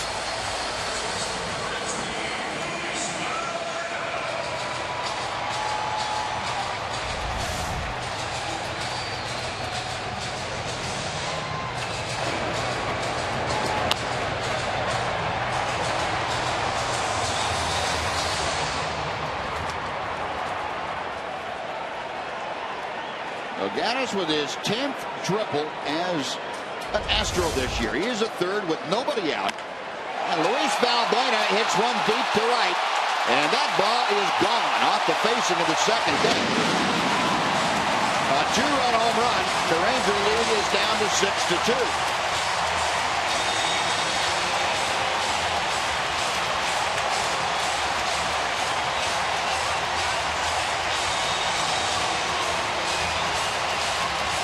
That's one of the keys when you play the Astros. You know they can hit the ball out of the ballpark.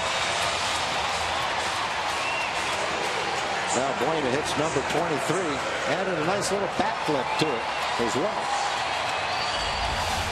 Watch the bat flip.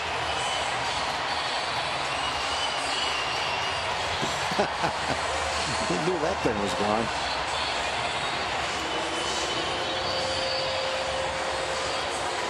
Well, Mike Maddox out there to give Giovanni a chance to say, hey, wait a minute here. This is not what I had in mind. Didn't take long. There'll be some action starting in the Ranger bullpen. As Gallardo surrenders a triple and a home run to the first two hitters here in the fourth inning. Rangers still lead by 4. But Preston Tucker now coming up. Tucker had a double his first time up.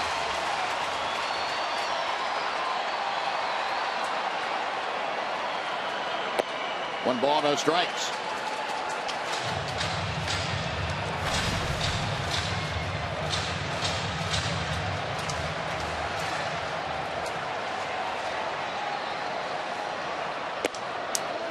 Breaking ball is high. It's 2-0.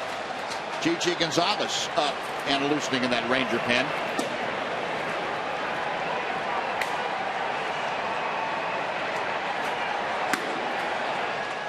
Gallardo with a 2-0 pitch. Popped up. Beltre out of the shallow left field makes the catch. One gone. Well, before we got a chance to say about the new left fielder, the gates open for the Astros. Will Venable is now playing in left field. He takes over for Mike Napoli. And Giovanni Gallardo restores a little bit of order anyway. He gets Preston Tucker to pop out. One gone. And Jason Castro now will step in. And we're talking about Giovanni Gallardo. He had not had a whole lot of run support from the Rangers this year. He just had 3.67 runs per start. That was among the lowest in the American League. Third lowest, as a matter of fact. That run support figure you're talking about. Giovanni and Scott Kazmir only 3.7. He is, up until today, he hasn't had a game this year where he's had 5 runs of support. Exactly. First time he's ever had 5 or more. It's today. And Stats Inc.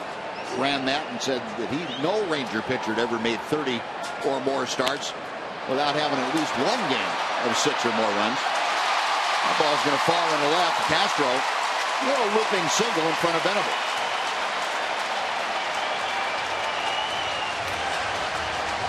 So 1 on, 1 out, back to the top of the Astro order.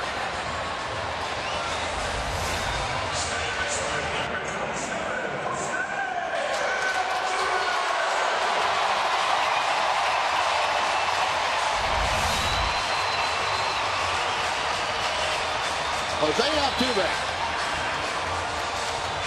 doubled his first time, struck out in the second inning.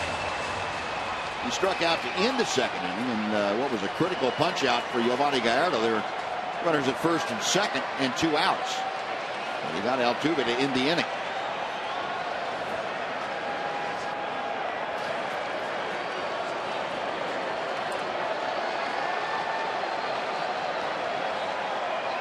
Altuve now a .315 average overall. Gallardo, a long look in. Now he is ready. 1 ball, no strikes.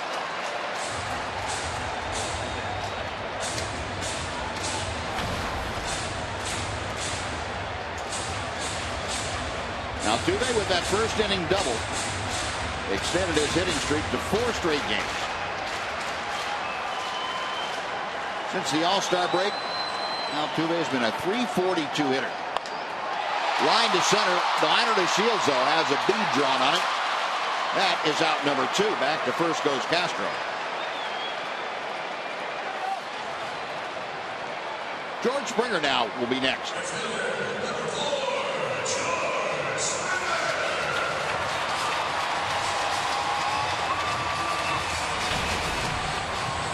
Springer tonight has grounded out and had an infield single.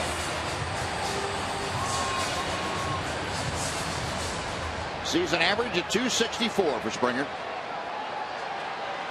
He was a big cog missing for a couple of months from the Astros lineup. He had that fractured wrist. This came back off the disabled list September the 4th. Blowing away, 1 ball, no strikes. Making his 19th start is Springer since coming back off the DL.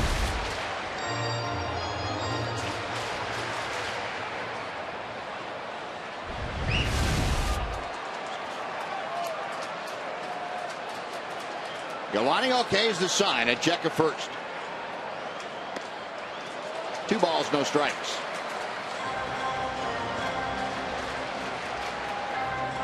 Well, Giovanni zeroing in on 80 pitches in 4 innings, just like Kazmir was. 40 strikes, 35 balls. And after watching what happened to Kazmir, I don't think Giovanni is going to have a terribly long leash to work with in this inning. No. Well, it's that time of year. Get a lead. Andrews going to do whatever he can to hold on to it. By the dive of Moreland into right field. Castro going around to third. Runners at the corners with 2 outs. And Carlos Correa is coming up.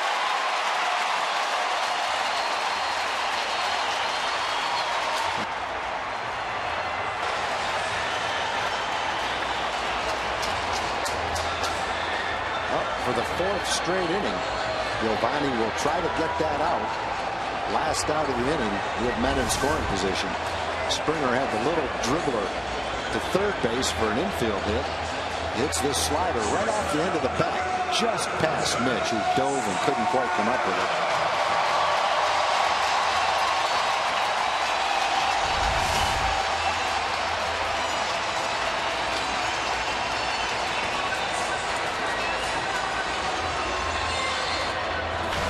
Now here comes Correa. Gallardo has struck him out both times tonight. Correa with a 276 average. He has driven in 58. This in his 91st game of the year.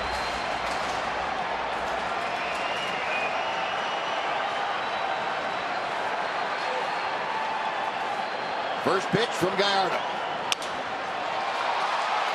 Elvis a little flip to Odor, and that will do it. So the damage minimized. Astros get 2 runs on 4 hits, but lead 2. We'll go to the 5th inning here in Houston. It's the Rangers 6 and the Astros 2.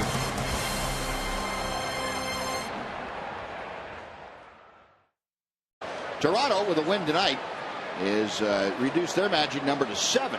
Kansas City Royals have already clinched the Central Division. First time in their history to clinch that Central Division.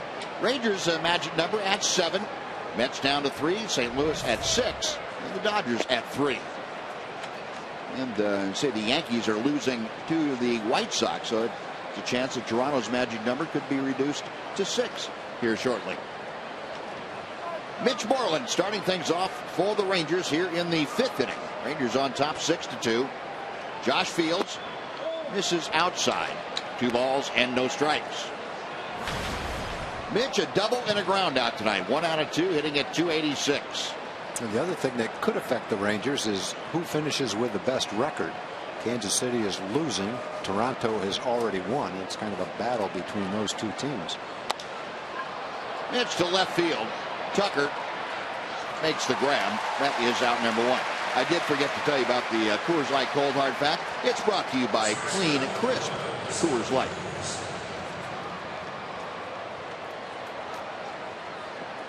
Well, Mitch flies out. Now Elvis Andrus coming up. Elvis 1 out of 2 with a bunt single.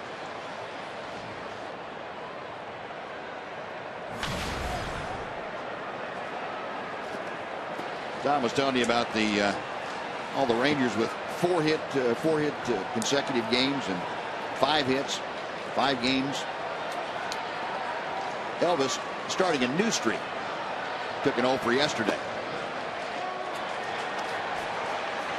But you go back over the last 13 ball games now, and Elvis has hit well over 310.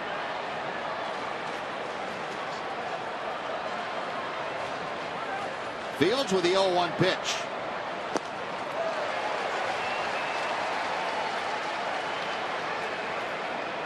Fields will offer that slow curveball occasionally. And he's basically a cutter, slider, changeup kind of pitcher.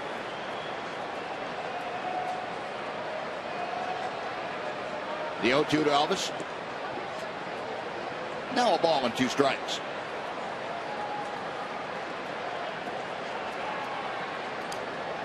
Fields out of Athens, Georgia. He was a Rule 5 pick by the Astros 3 years ago from the Boston Red Sox organization.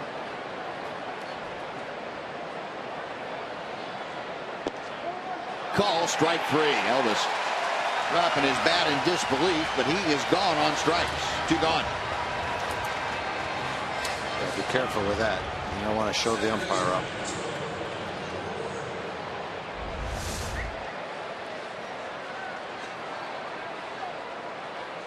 Borderline pitch. I can see why Elvis would be upset, but that's not the best thing to do. That doesn't work too well. Yeah.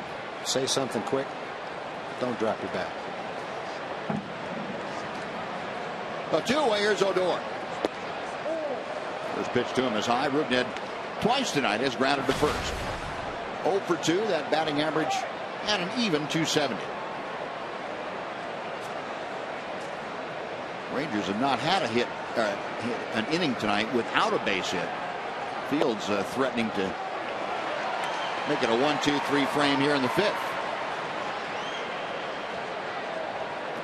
A ball and a strike.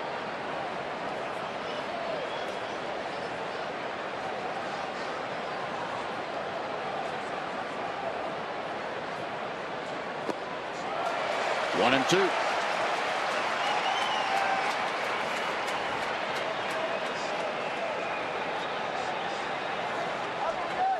Rubned 2 for 5 in yesterday's game. He went 4 for 13 in that Oakland series.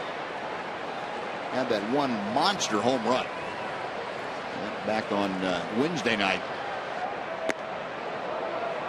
2 and 2.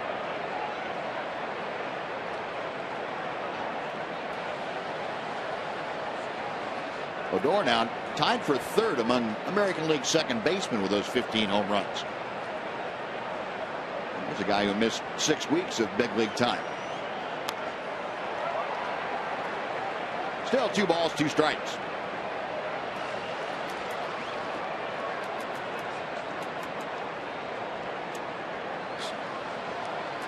Odor, you remember, spent the month of May and the first 2 weeks of June at AAA Round Rock. Got himself back together by hitting .350 down there. Since he has come back to the big leagues, he's hit .309. Andrew Faulkner loosening in the Ranger bullpen. Interesting. Well, you wouldn't think he'd be throwing now if he wasn't coming in for the 5th inning. Exactly. Andy Hawkins, the assistant pitching coach, bullpen coach out there. Payoff pitch coming to Odor. Laid off the breaking ball.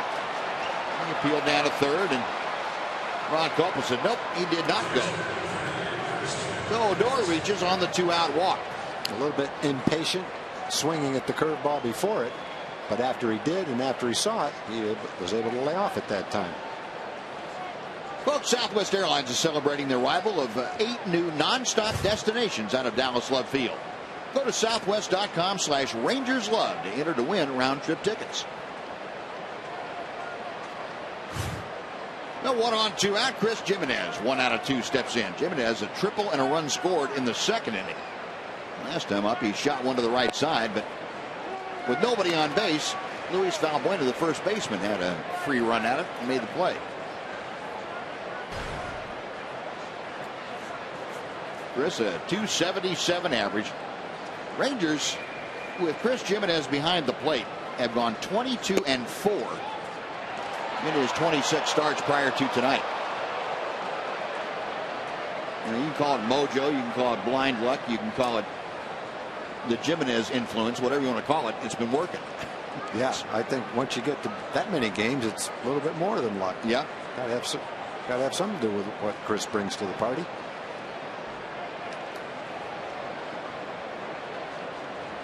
One pitch in the air, but foul down the right side, back into the crowd. Well, as we talked about, and Jeff Bannister made a point of reminding everyone that the job that both Chris Jimenez and Bobby Wilson have done handling the pitching staff. That's exactly what we brought them in for. They were capable of doing that. They've done a great job of it. Whatever we've gotten from them offensively has been a plus.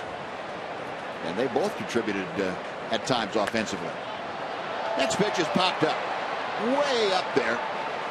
Altuve waiting for it to come down out of the roof. And that will do it. No runs, no hits. The Walker left stranded. We played half the game here in Minute Maid Park in Houston. Rangers 6, Astros 2.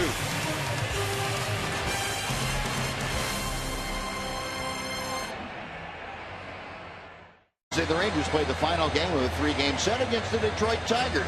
And it's the last chance for you this season to enjoy Dollar Hot Dog Night.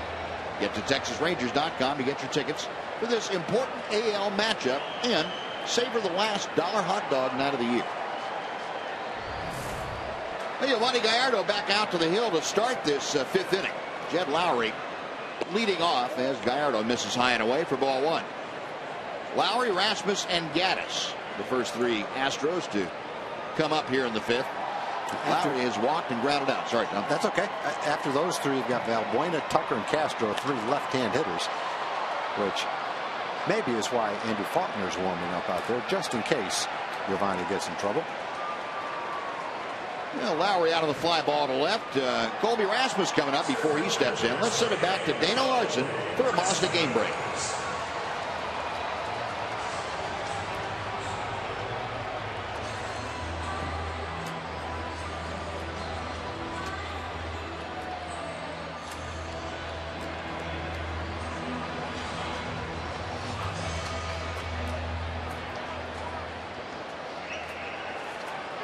All right, Dana, thank you. Colby Rasmus takes a backdoor breaking ball for strike 1. Rasmus has flied to left, grounded to first. 0 for 2 tonight. Currently hitting at .232. Nice crowd on hand out here at Minute Maid Park. A near capacity crowd.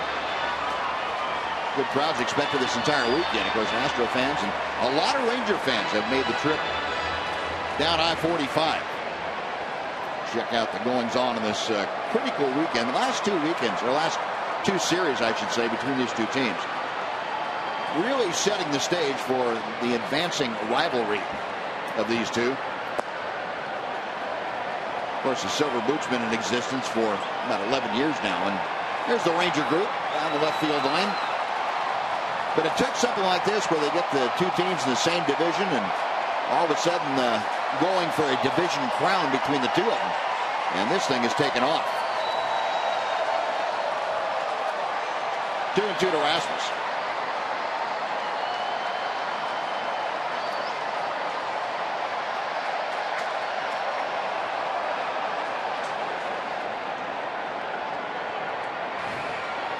Gallardo with the next pitch. Call strike 3. Nice pitch. That ball looked like it was going to be down and in, and just kind of slid right back over the plate. Good pitch by Giovanni. Gallardo with his 4th strikeout of the night. Nice pitch. I think Rasmus probably a little bit surprised where that ball ended up with all the movement it had on it.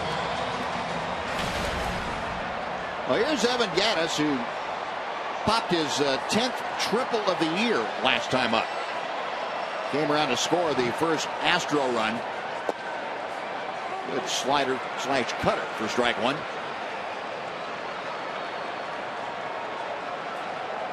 Gaddis now at .242 with his average.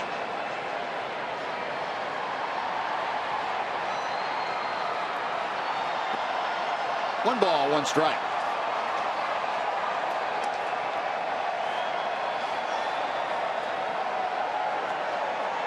Astros notes say that Evan Gattis is the first player since Roy Howell back in 1980 to have at least 9 triples in a season without stealing a base. How about that? Roy did that too, huh? Hit hard, a fair ball. That'll carry him back into the field of play. Gattis going for 2. The throw is wide, and he is in safely. Ball hit the ball. Yep. Hit the ball boy down there on the carom. Elvis makes a good throw. He's got Gattis by 5 feet at second base. You see, Gattis just said, I was out. Ball comes back, hits the ball boy. Elvis makes the play right here. He's got him by a wide margin, but the ball just went by Odor. It's going to be scored a double, and that might do it for Yovani Gallardo. 87 pitches under his belt, and Jeff Bannister, and that's enough. Right-hander, we've got Faulkner ready to face these left-handers, Valbuena, Tucker, and Castro. So Yovani Gallardo done after 4 2/3 tonight. Andrew Faulkner will come in. We'll take a timeout at Minute Maid Park with the Rangers leading 6-2. Andrew Faulkner today, another great pitching performance. Our Kubota Power Stats will tell you that Garrett Cole down the Cubs today worked 7 innings, gave up just 4 hits and a run, 8 strikeouts, his 18th win of the year. That's second in the National League behind Jake Arrieta, 2.6 ERA, 4th in the National League, and 200 strikeouts, 7th in the National League. So Garrett Cole very quietly having a terrific year for the Pirates. Well, Andrew Faulkner has been summoned here with 2 outs in the 5th inning. Luis Valbuena had been the hitter, but he was replaced. Marwin Gonzalez, a switch hitter, will come up bat from the right side against Andrew Faulkner. Faulkner appearing in his 9th ball game. That lively fastball, and Gonzalez coming off the bench ready to hit one, and he didn't. Faulkner, that 3.24 ERA. League just hitting .219 against the young man. Yeah, great spot for Andrew to come into. Right in the middle of a pennant race. A couple of weeks to go in the season. Game on the line. Huge crowd on the road. Take a deep breath and go get him, kid. He's got Evan Gattis at second base. And Andrew Faulkner all of a sudden is the pitcher of record for the Rangers, since Yovani Gallardo did not finish 5 innings tonight. So if Faulkner can come in and put the fire out here and do it effectively, he's got a chance to pick up a W if the Rangers can wrap this thing up. Line drive to left, Venable back, has a play and makes the catch. That will do it. Well, Faulkner gets the out, albeit a hard one, but the Astros are gone. No runs, a hit, 1 left after 5. Rangers leading 6-2.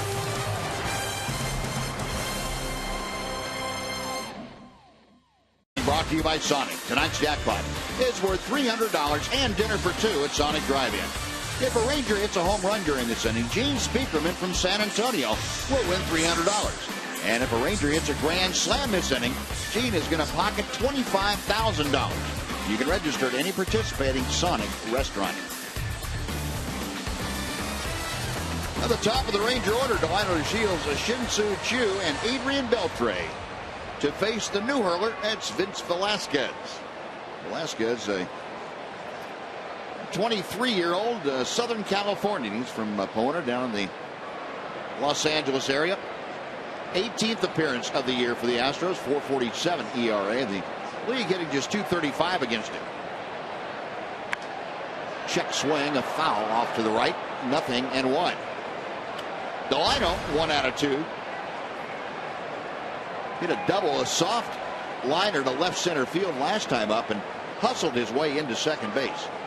And that was the first hit of the 4 consecutive 2-out hits that produced 3 runs for the Rangers in the 4th inning. Velasquez, pretty lively arm, pops the glove right down and away for strike 2.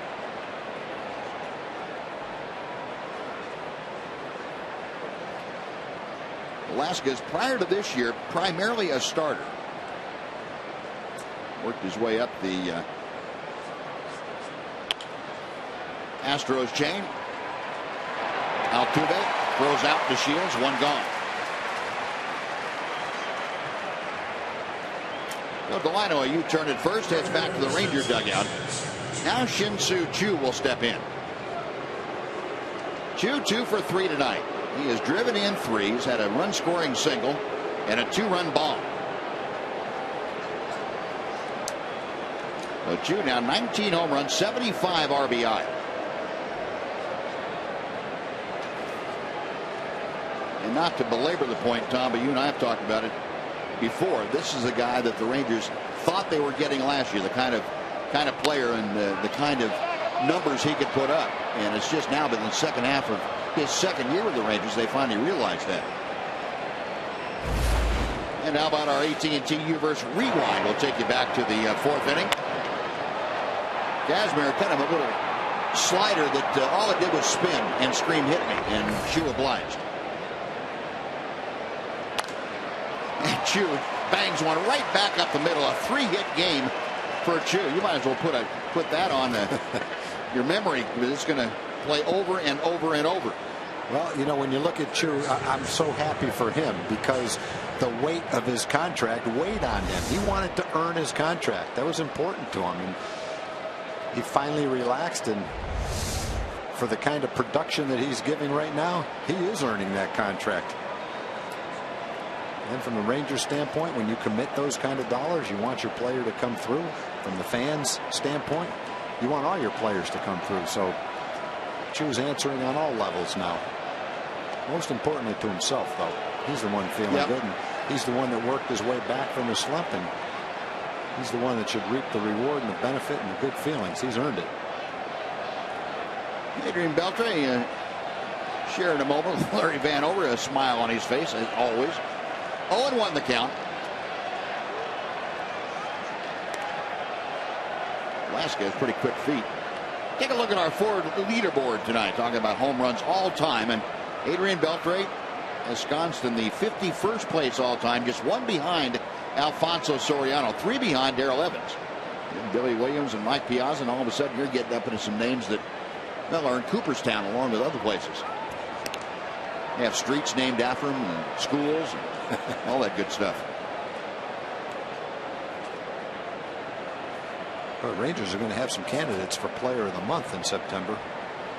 It's going to be tough to pick the Ranger Player of the Month this month. You may have to make it a team award. Definitely for Choo and Adrian. Adrian's driven in 25 runs this month. Choo hitting over 420.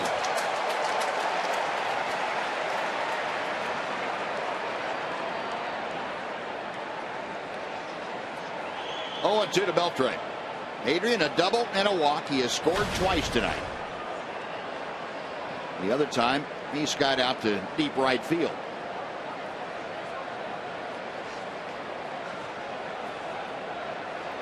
Velasquez gets the sign. 1-2.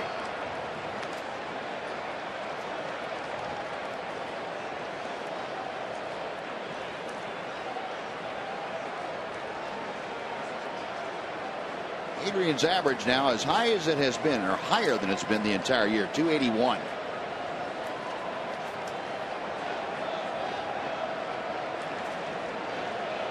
This is Beltre's first regular season at bat against Vincent Velasquez. And he lines one to right field for a hit. Choo going to round second and head for third. Rangers do that as well as any team in baseball. Go first to third on a single. They have runners at the corner, still just one out. Prince Fielder is coming up. Well, now Shin-Soo, he trusts his instincts now. Early in the year, he would have gone to second. He would have hesitated. He would have looked for the third base coach. He wouldn't be sure if he could make it, and might have ended up at second. Now, he never even thought about not going to third base on that ball.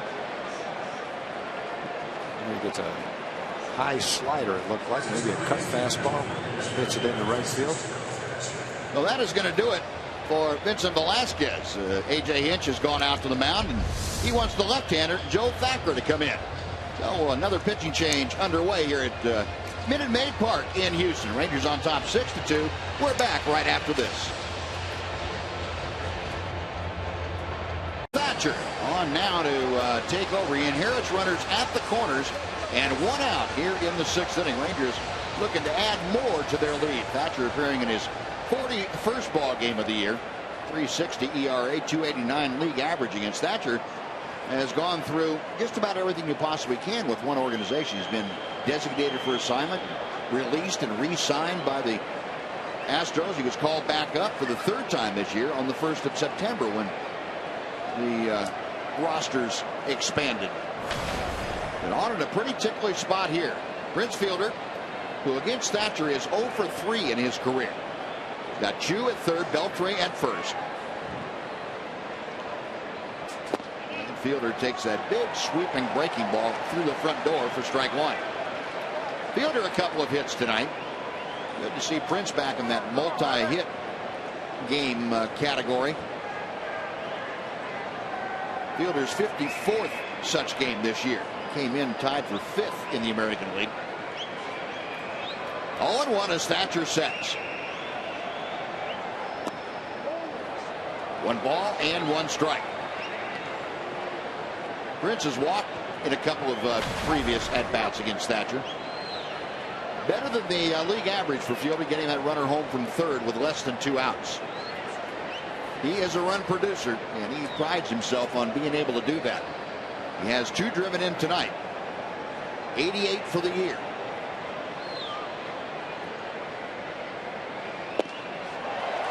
One and 2.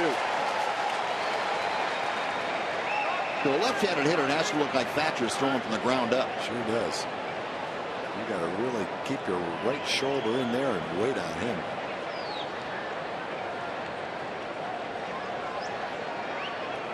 Fielder an RBI double in the 1st, an RBI single in the 4th. 2 and 2. Rangers 6 runs on a dozen hits tonight. They continue to swing the bat with authority. Dan Straley, right-hander, loosening in that Astro pen.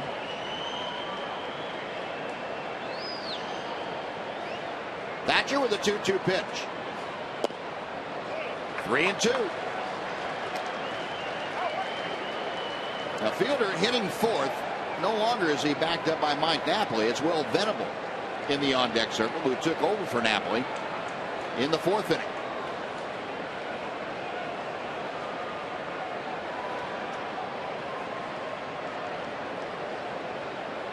Thatcher ready, a check of Beltre. Payoff pitch coming to Fielder. Up the middle, right behind the bag. Correa turns it into an easy 6-3 double play, and the Ranger threat comes to an end. No runs, 2 hits, and 1 left. After 5 1/2, it remains the Rangers 6 and the Astros 2.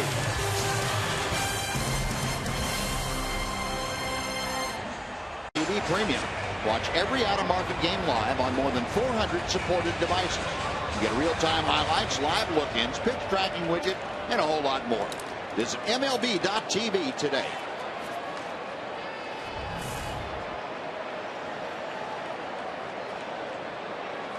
Andrew Faulkner out to start the bottom of the 6th, and Jonathan Villar has come off the bench to pinch hit for Preston Tucker. So Villar, the switch hitter, up there as a right-handed batter against Faulkner.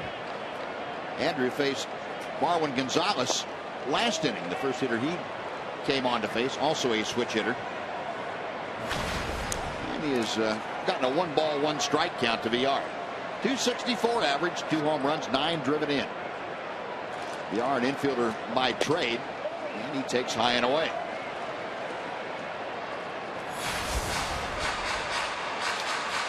Faulkner, he was facing Gonzalez, threw a fastball by him, then Marwin Gonzalez turned on one and hit a line drive at right at Will Venable in left field. The 2-1 pitch. That evens things up. Villar came back from AAA when the roster expanded, also on the 1st of September. He has started 28 games previously with the Astros this year. 18 of them at shortstop, 8 at 3rd, and 2 in left field. Faulkner's 2-2 pitch. Base hit to center field. Villar with a pinch hit single to start off the Astros 6th inning.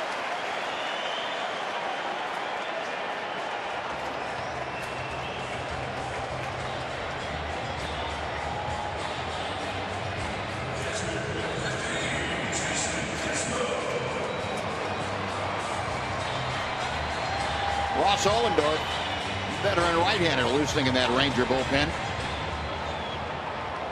Villar at first.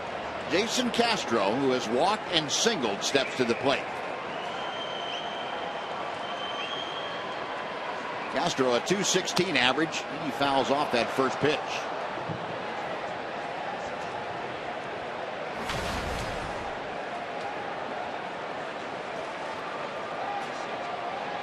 Castro this year against left-handed pitching a .215 average, so it's about the same for him either side of the plate. Either side of the pitching rubber, I should say. Check swing foul, down on the count. Now very quickly, no balls and 2 strikes.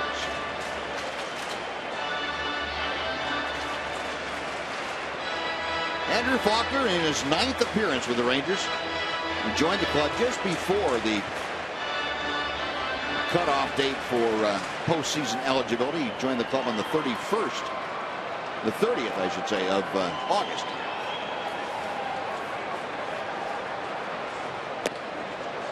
One ball, 2 strikes.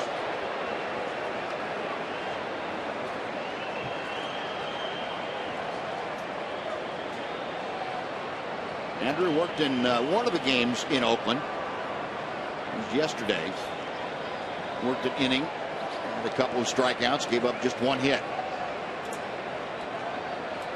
Left-hander is set. Got him swinging. Good pitch. Good breaking ball. Castro gone, 1 away. Altuve coming up, and Jeff Bannister headed out to the mound from the Ranger dugout. Came with that slider from the first base side. Very tough pitch for a left-hander. Castro stayed in there on it. He didn't pull off it. Just wasn't able to hit it. No, Jeff Bannister saying a nice job to Andrew Faulkner as he sends him back to the dugout. Ross Ollendorf coming on. Another pitching change underway at Minute Maid Park. We are back right after this with the Rangers leading 6-2.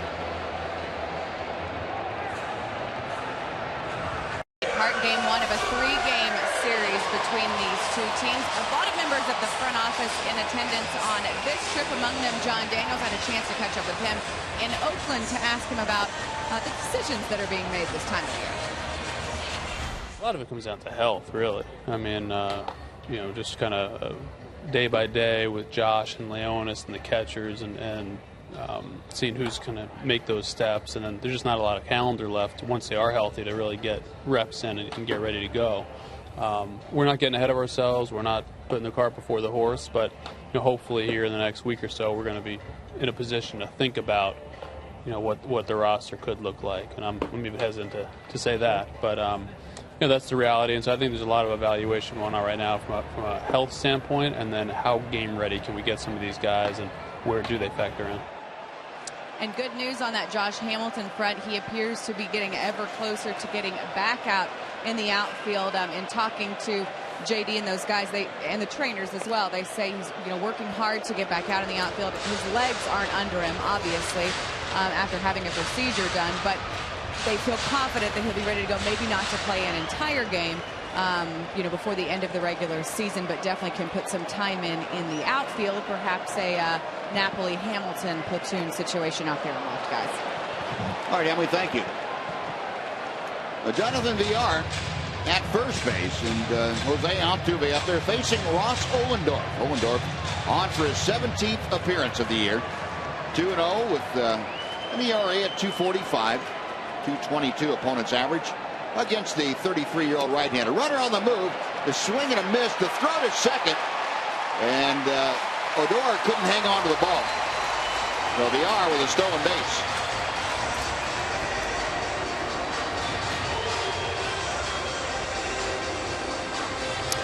Villar 7 out of 9 stealing bases. He gets a pretty good jump. Not a simple ball for Chris to catch and throw on. Odor does a nice job of catching that ball to short hop.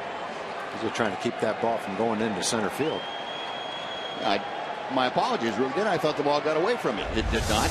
He made a nice catch. Just couldn't get the tag down there. No. Now, no balls and 2 strikes. And Jimenez able to block that ball in the dirt. 1-2 now. Ohlendorf just burying that pitch out in front of home plate. And Jimenez sacrificing his body for that one.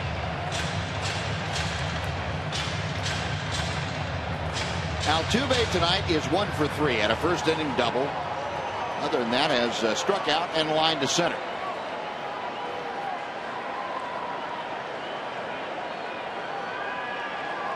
Ohlendorf okays the sign. He checks second.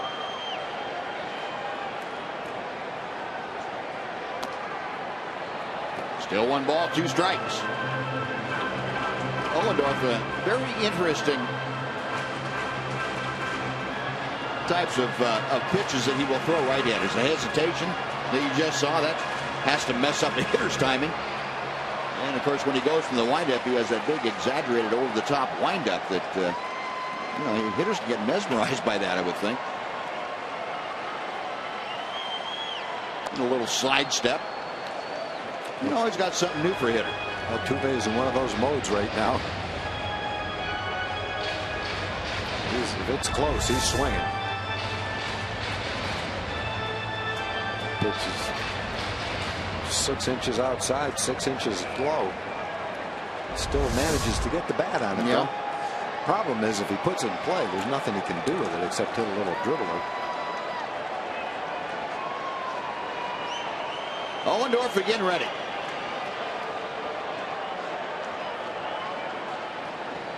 That one's in the dirt. 2-2.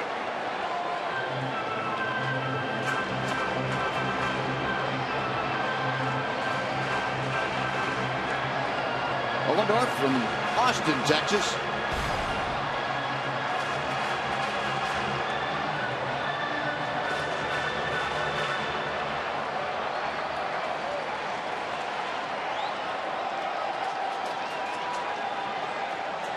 Ross peering in for the signs.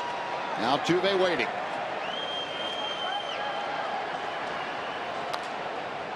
A little topper foul.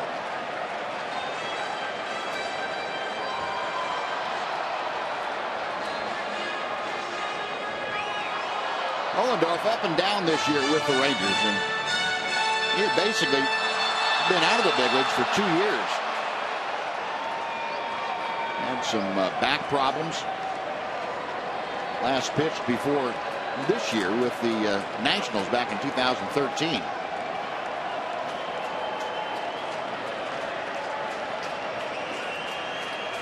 Another 2-2 pitch coming. And instead, a little move towards second.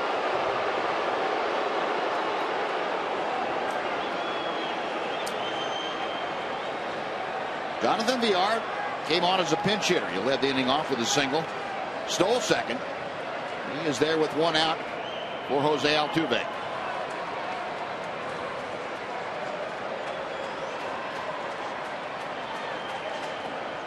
And that one's in the dirt. 3 balls, 2 strikes. I'm a little surprised he didn't swing at it. I bet you throw it again, he will.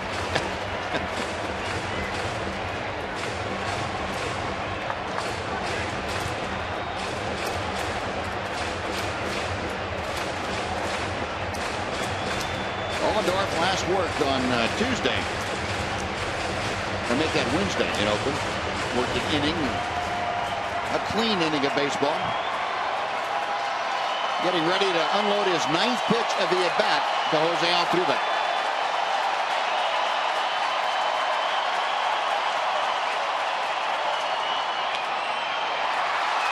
Elvis has a play at third. They get VR. Altuve will be at first, but that is a huge out, number 2, and I have no idea what was going through Jonathan Villar's name. Villar just getting a little too giddy out on the bases. He had a big lead at first. He stole second. He's dancing around down second base, pretending like he's going, getting a big jump. And he couldn't wait to run when that ball was hit. He ran himself right out of a man in scoring position. Yep.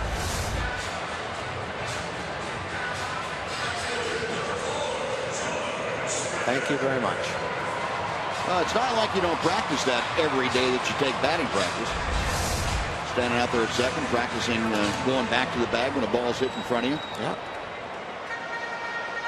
But that's what happens this time of year. Yeah, caught up in the moment. Exactly right. Trying to make something happen. Just got a little too aggressive. So 2 away. And Altuve, a base running threat, or base stealing threat. George Springer at the plate is 2 for 3 tonight. Springer has singled each of his last 2 times up there. One an infield single, and one a solid base hit to right.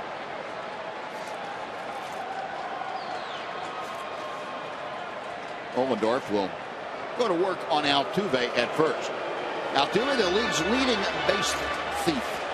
He has stolen 38 in 51 attempts. Successful about 3/4 of the time.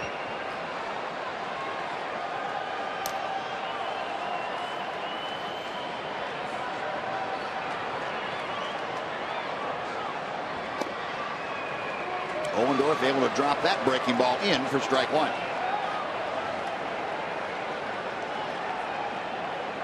.38 steals in 51 attempts at 75% success rate. Down a little bit from what he has been in the past as far as his success rate is concerned. 1-1 to Springer. An interesting stat that they had in the Astro notes on Altuve. He could become the 2nd player in Major League history to lead the American League in hits and stolen bases in back-to-back years. Stuffy Snernweiss. Who was it? Stuffy Snernweiss. 44 and 45. Well, that'd be a pretty good feat to be the 2nd man in history to do that. His name's a lot easier to pronounce, too. Pitch fouled back by Springer. It's a ball and 2 strikes.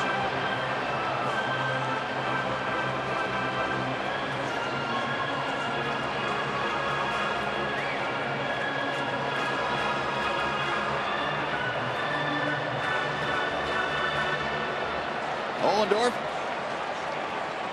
toeing the rubber, leaning in for the sign. Chris Jimenez making a couple of suggestions. Right-hander picks one out. And Altuve driven back by a quick throw.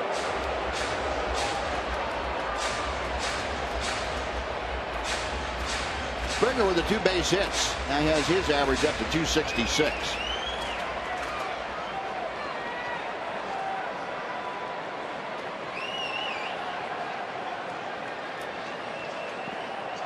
Again, Jimenez blocking that pitch in the dirt. I think Chris is going to suggest that Ross doesn't need to do that anymore. He's had plenty of practice this inning. He's going to have to hop in the whirlpool after this game. Done a great job blocking the balls. Yes, he has.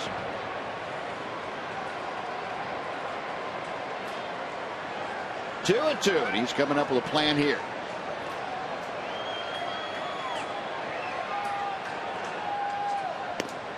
High and tight, the count is full. So now with 2 outs, Altuve will get a running start from first. If Springer is able to keep this inning going, Carlos Correa, the shortstop, is in the on-deck circle. No, Ross has thrown 14 pitches. Most of them have been curveballs.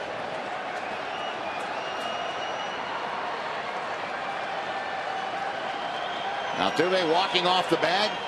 Payoff pitch on the way. Another curveball fouled away. And Altuve will head on back to first, reload, and set up again.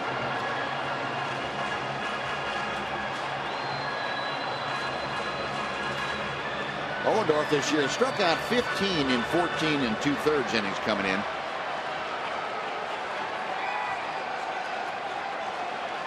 Trying to get the final out of this 6th inning.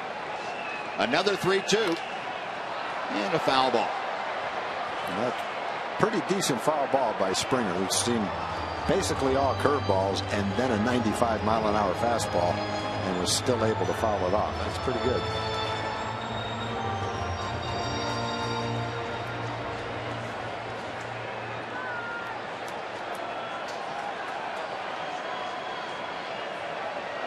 Springer back in. Ohlendorf has the sign he wants. Got him swinging. Couldn't hit that one, though. 95 and elevated a little bit. And Ollendorf puts a capper on the 6th inning. No runs a hit, 1 left. On to the 7th we go. Rangers 6, Astros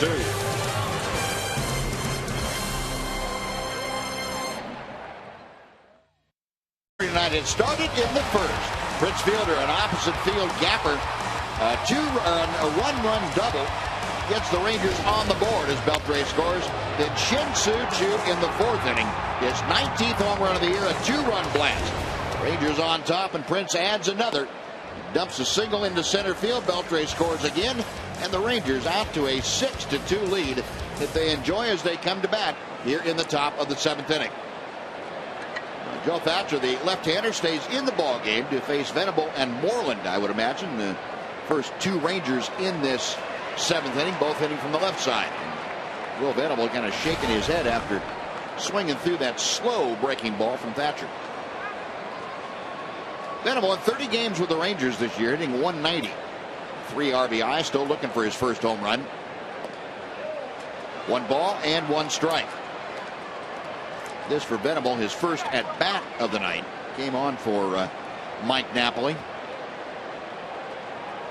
First defensively in the 4th inning. Now up here to start off the 7th inning.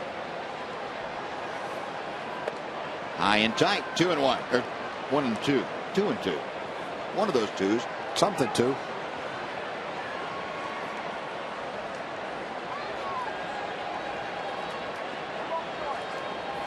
Brought all our auctioneers out in the truck. Thatcher back to Venable. Hit pretty well to center, but Rasmus with plenty of room out there. 1 out. No, Venable skies out. Now Mitch Moreland will come up.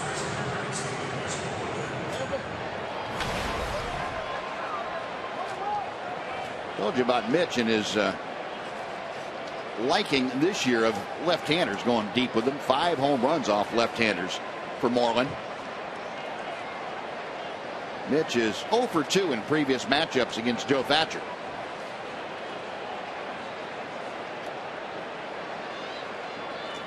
The left-hander's first pitch to Mitch.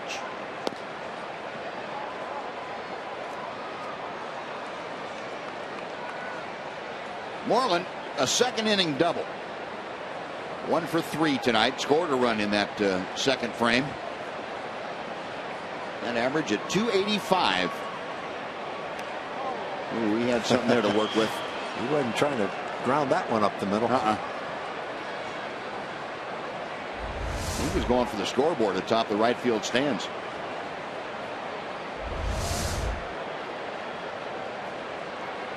One ball and 1 strike.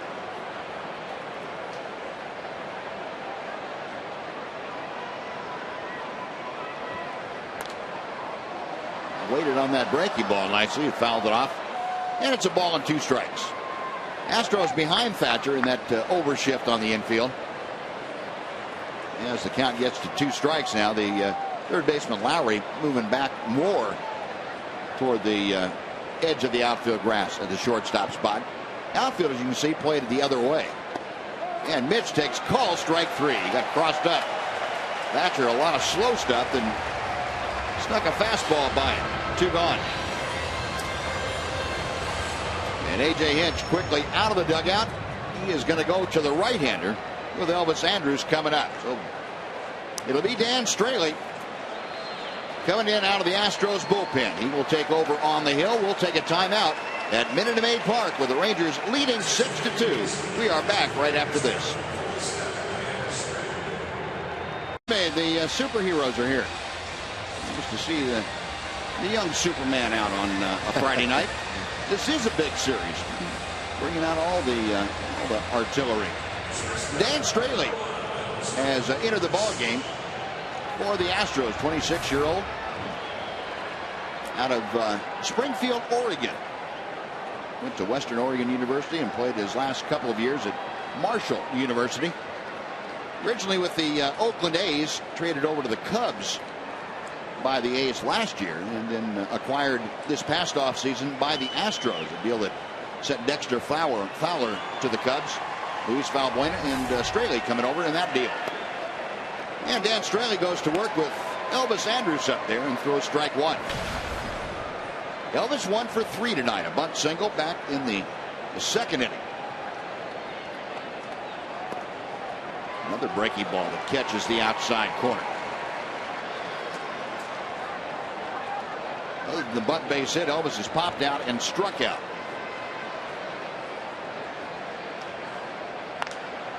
That is out of play to the right. Count remains 0-2. They were talking about Elvis's added power this year. The 2 balls he's hit 420 feet to left field. Has never done that before. Has he ever hit an opposite field home run? Not that stands out in my mind. Me either. They're going to loop one into center. That's got a chance to drop. Oh, and Correa and Altuve come apart. The ball comes apart from the glove of Altuve, and Altuve's down. Altuve had it in his glove. Correa looked like he clotheslined him. The two collided very briefly, and Altuve on his way down dropped the ball out of his glove, and he is shaken up.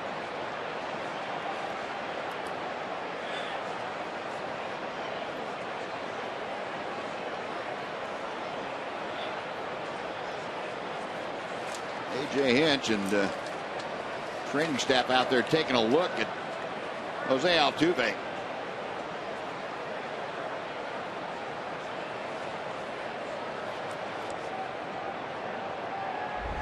Jose really shaken up.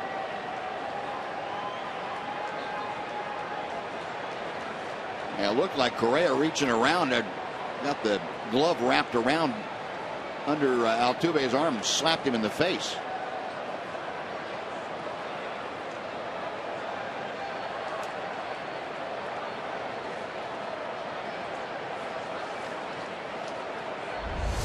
Second base umpire Nick Carapazza ran out there to make the call, and hopefully Jose Altuve is okay. It didn't look like, other than the jarring effect of getting smacked in the face with a glove, and it didn't look like the contact was too severe. No, I couldn't tell. Must have been his face. Yeah.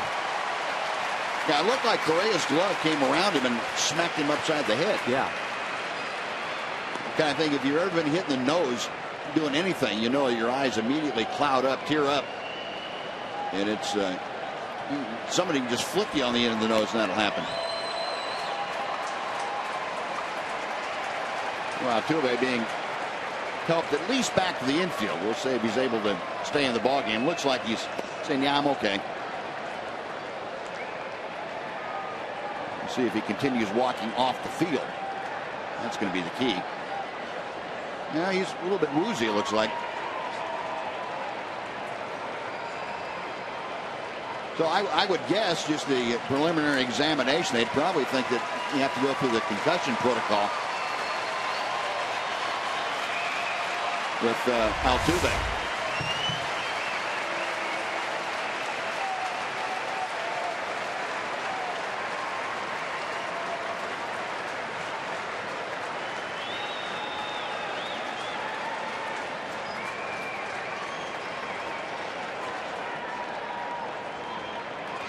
Correa, of course, a much larger man, so all of his mass got up pretty high. And Altuve will be checked out immediately. And it looks like the Astros have challenged the ruling on the field as to whether it was a catch or not. Seemed to be pretty clear that the ball came out before Altuve established control, but Larry Vanover, the crew chief, and second base umpire Vic Carapazza will get the headsets on and check in with Replay Command Center back in New York. That didn't take long.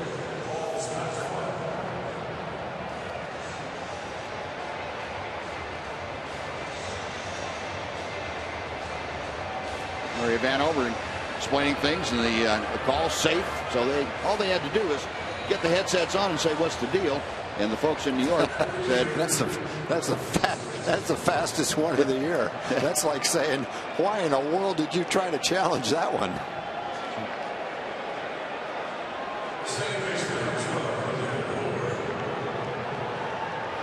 Well, some changes now defensively. for the Astros. We'll catch you on that in just a second. It's ruled an error on Carlos Correa, a two-base error on the shortstop. What? Yeah, that's what the official scorer has ruled. In any event, Elvis at second base with 2 outs. Here's Rougned Odor. That's getting a little too cute with a scoring system right there. I mean, a guy can cause an error if he bumps into a guy. Generally, you might see that if a guy's waiting underneath a fly ball and some guy just comes out of nowhere and bangs into him. But when 2 guys are going after it equally and smash together like that, I don't think that one's going to get changed. I would agree with you. That's throwing common sense out the window. Yeah, that's just looking at the scorebook and coming up with an interpretation that's much too cute. Colby Rasmus, as you saw, moved from center over to left. Jake Marisnik in center. And Odor pops this one up. Correa, the shortstop, centered underneath it, puts it away, and that'll do it. For the Rangers, no runs, no hits, an error, and 1 man left. We'll take the stretch at Minute Maid Park with the Rangers leading 6-2.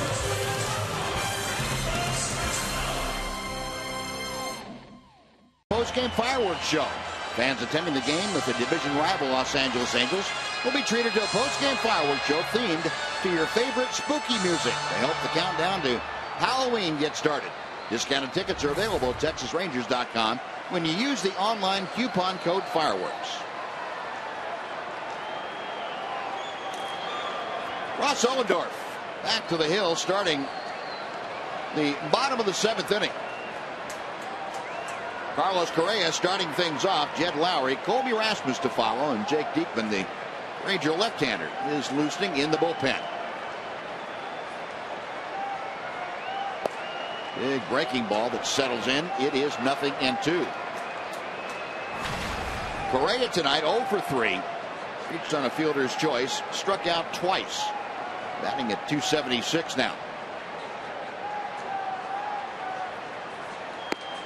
Check swing. Did he go? Yes, he did. And Correa is gone on strikes. First base umpire Brian Knight rang that right fist up there. High fastball. He couldn't lay off it. I thought he was going to throw him a curveball in the dirt. Comes with a high fastball. And got rung up on it. He doesn't think he swung, but I think when he looks at it, you'll see he went a little farther than he thought he did. Yeah, the umpire is probably saying, hey, you're only 21 years old. What do you know? I say you swung. That's it. That's one of those borderline calls. Those are impossible to see exactly if you're an umpire down there. We're watching in slow motion. You can't tell whether he swung or not. And you know what? I think if you talk to 10 umpires, you'd probably get 10 different definitions of what they think is a check swing or not. Yeah, it's a hard call. Fastball inside. 2 balls, no strikes to Lowry. Jed Lowry tonight has walked, grounded out, and flied out. 0 for 2 officially. Currently hitting at .234.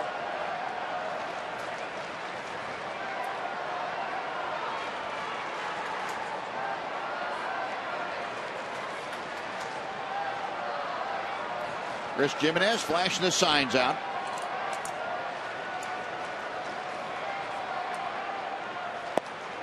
Outside, 3 balls, no strikes. Well, Lowry hitting a number 4 slot. He'll be followed by the now left fielder, Colby Rasmus.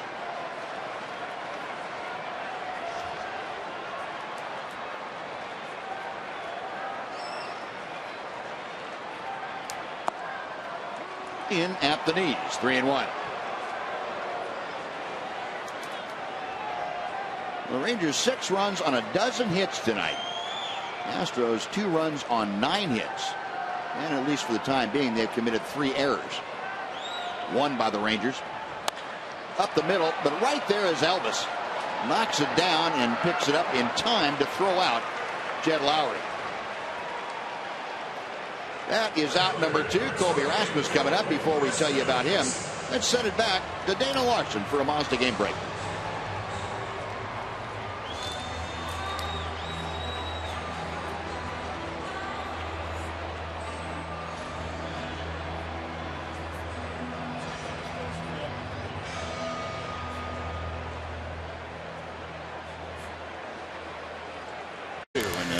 pitching change. Jake Diekman, the hard-throwing left-hander, comes out of the Ranger bullpen. He becomes the 4th pitcher tonight. Excuse me, used by Jeff Bannister. Diekman in his 24th ball game as a Ranger. A 2.21 ERA in the league, hitting just 167 against Jake. Saw Diekman 2 days ago in Oakland, worked an inning, gave up a walk and a strikeout in that 1 inning. Worked back-to-back days against the A's. In Tuesday night's game, the opener, worked the 3rd of an inning and struck out Josh Reddick, the only man he was asked to face. Here he is on to face Colby Rasmus. Rasmus 0 for 3 tonight. He has struck out, grounded out, and flied out.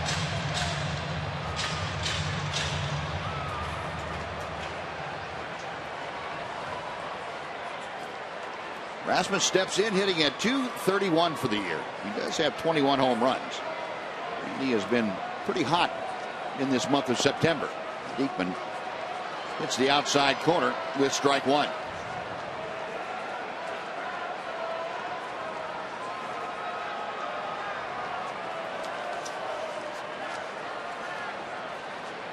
Jake, the Nebraska native, gets set and misses down and away.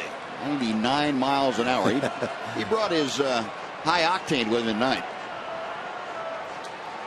He's fueled by all the Ranger fans that are in attendance here. Feels like a home game on our side. 1-1 pitch. 2-1. Well, Rasmus has had a little success against Diekman. He's 2 for 4. Pair of singles.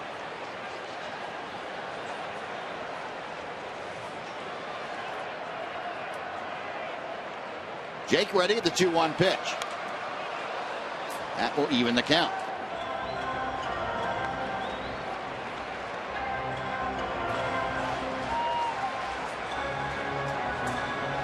Jake Diekman, of course, coming over from the Phillies along with Cole Hamels. A trade deadline deal, and the addition of Diekman and Dyson in the Ranger bullpen, that may have added more than anybody could have imagined. And gone on strikes as Rasmus. Diekman gets the job done. That is a 1-2-3 inning. First one we've had tonight on either side. Bottom of the 7th inning coming up. Or make that the top of the 8th inning coming up. Rangers by 4. Rangers upcoming schedule for you. Big series down here in Houston. This is the first game tomorrow afternoon and then Sunday afternoon. Then the Rangers fly on back to the Metroplex to begin the final homestand. 3 with Detroit, 4 with the Angels. And then it's October time. American League playoffs begin the following week. Chris Jimenez leading off for the Rangers here in the 8th inning. Jimenez 1 for 3 tonight. A triple and a run scored back in the 2nd. Since then he has grounded out and popped out. And Dan Straley dropping in a breaking ball to make it 0-2. Chris batting .274.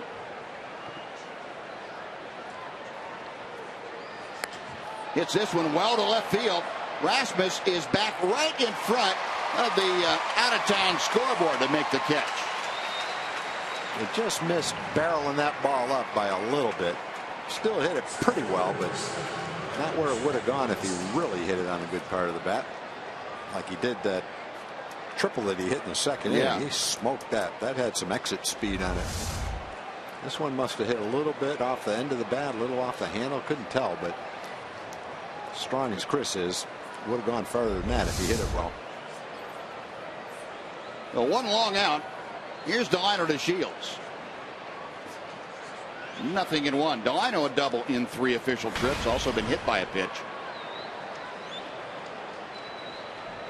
.261 average for the Rangers center fielder. Again, getting on and scoring runs, and that's what Delino has been all about. Left center field, Marisnik and Rasmus, and it is dropped by Marisnik. Another collision. This would buy, well, 2 center fielders basically. Yeah, but again, center fielder's ball if he calls for it.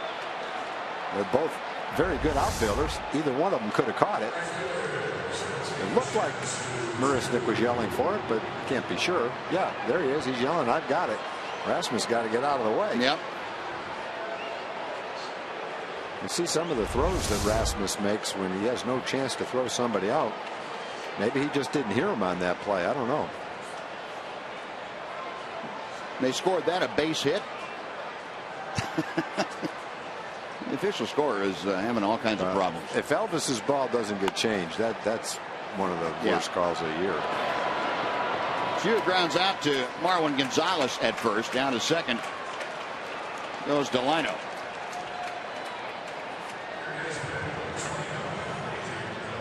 Let's go back to Shin-Soo Choo, who is our TXU Energy Power player. Second at bat in the second inning. Bat breaks in half. He loops a little ball in the left field for an RBI. Comes up later, hits a hanging slider in the fourth inning for a 2-run homer. And then goes back up the middle, left center field with a line drive. So he does tonight what he's been doing for the last several months. Hit the ball to all fields, get on base, get his hits, knock in runs, and hit the ball out of the ballpark. The 3 RBIs tonight gives him 75 for the season. That's the most he's had in 4 years. And boy, you know, I guess we say it so many times, we might be wearing it out, but where he came from on May 1st is just unbelievable. Yeah, it is. It is. You know, you get about 100 at bats or so, and you are hitting below 100, and then to turn it around the next 350 at bats is just incredible. He's had 3 hits tonight, so he's hitting probably about 273, maybe 274. He's knocked in 75 runs. He's got 19 home runs. Got a great chance to hit 20 home runs, knock in 80 runs, hit 280, and get his on-base percentage up to around 380. And Delino DeShields, meanwhile, showing you a little roadrunner action. Ball in the dirt, no hesitation by DeShields. He's at third with 2 outs. Adrian Beltre tonight is 2 for 3. He has singled, doubled, and walked. He has scored twice. Takes the pitch low. 2 balls, no strikes. Here goes the roadrunner. If I could run like that, I'd try to run every single chance I've got. You'd be doing Jonathan VR stuff.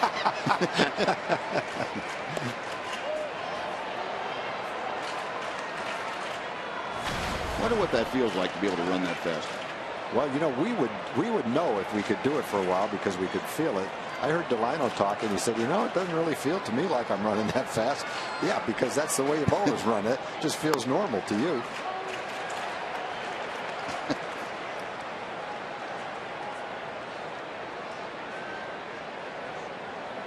Delino a couple more hits tonight. Been on base 3 times. 3-1 the count to Beltre. Popped it up. VR angling out, coming on is Springer, and Springer takes charge, makes the catch, and that will do it. No runs, a hit, 1 left for the Rangers. We finished 7.5 at Minute Maid Park. It's the Rangers 6 and the Astros 2. Aggressive fashion statements being made here at Minute Maid Park on the opener of this 3-game set. Astros trailing the Rangers, which means the Rangers are on top by a score of 6-2. A couple of day games to close out this series. The second game takes place tomorrow, a noon first pitch on Fox National Broadcasting Network, and it is Derek Holland versus Colin McHugh. There you see Derek's 3-3 record with a 4.75 ERA, and you will notice tomorrow Derek will also have a new haircut. The Wild Thing do is no more. Derek is moving on and doesn't want to talk about the Wild Thing haircut anymore. Wants to just keep it about baseball, fellas. He'll be able to do that very thing tomorrow. So thanks to the folks at AT&T Uverse for getting us ready for the game 2. Does that mean Charlie Sheen won't have anything to do with the Rangers anymore? You know what? I bet Derek made such a profound impact on Charlie Sheen that he's going to love the Rangers forever. Good. Just making sure. Yep. I'm confident. Okay. Now that we've gotten that squared around, Sam Dyson going to work here in the bottom of the 8th inning. So the law firm of Diekman and Dyson back at it again. Diekman came in and got the final out of the 7th. Drew Stubbs enters the ballgame, takes over in center field for Delino DeShields. Sam Dyson worked the first game in Oakland. Chopper slowly hit to Elvis, and on the run he throws out Gaddis, one away. Well, that's a fairly predictable result when Sam Dyson comes into the game. Throw those 96-mile-an-hour sinkers and get ground balls. You kind of wish they were hit just a little bit harder than Make that. them easier plays.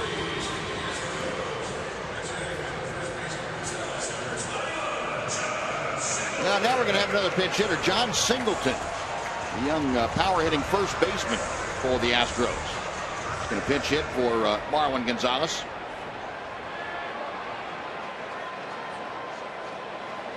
Singleton, who signed that 5-year contract, all kinds of options and guarantees, that kind of thing, before he ever set foot on a major league field. The smartest contract he ever signed. No kidding. Smartest contract anyone ever signed. Oh, that's going a little too far, but it was a very bright move by him. Yeah. Season average in the big leagues of 200. A home run, 6 driven in. Well, he hadn't cut his swing down at all since we last saw him. Now he's a little bit prone to the swing and the miss. He's also a very strong young man. Singleton at AAA this year hit .254. He had 22 home runs, drove in 83. And Dyson missing outside as he took something off. 2 balls and a strike.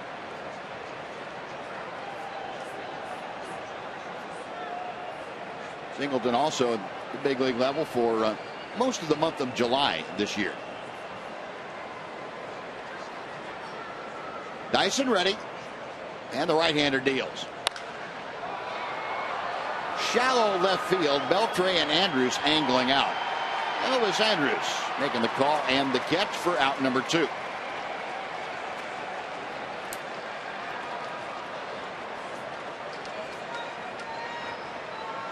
Whether it's April or September, these guys probably go at it if they find each other on Christmas Day.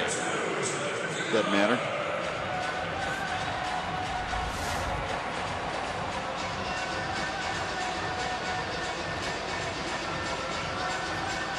Venables looking at both of them like, what are you guys doing? Well, that's the kind of play that Elvis is a shortstop. He yelled for it. Adrian went through the motions just to make sure if it came to him next time he'll know how to do it, but he let Elvis catch that one. Jonathan Villar up for his second at bat. He had a pinch hit single in the 6th inning. You know, Sam, the last couple of times, Buzz, has taken something off. I don't know if he calls that a changeup. It's not a slider, I don't think. It's almost like a 90-mile-an-hour changeup from his 96 or 7-mile-an-hour fastball. There it is again. Yeah. Is that what you'd call it? Is it a changeup, do you think? Or? I'd call it a power changeup, yeah. But I don't see the kind of movement that would lead you to think it's a slider or any kind of a breaking ball. Yeah, right. Of course, his fastball sinks so much, hard to tell what's normal and what's not. That pitch just outside. 1 ball and 2 strikes. Dyson with 23 strikeouts and just 4 walks on his ledger.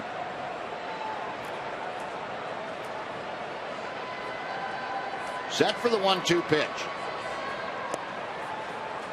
Whatever it is, he's throwing at every pitch. So yeah. He's either throwing an off-speed pitch or he doesn't have the same velocity on his fastball tonight. Right. And that could be. Yeah.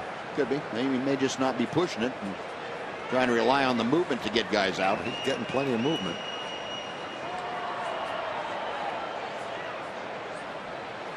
Get that 2-seam grip in his glove. Oh, there's 97, so. Runs the count full to Villar. If Villar extends his inning, the catcher, Jason Castro, in the on-deck circle.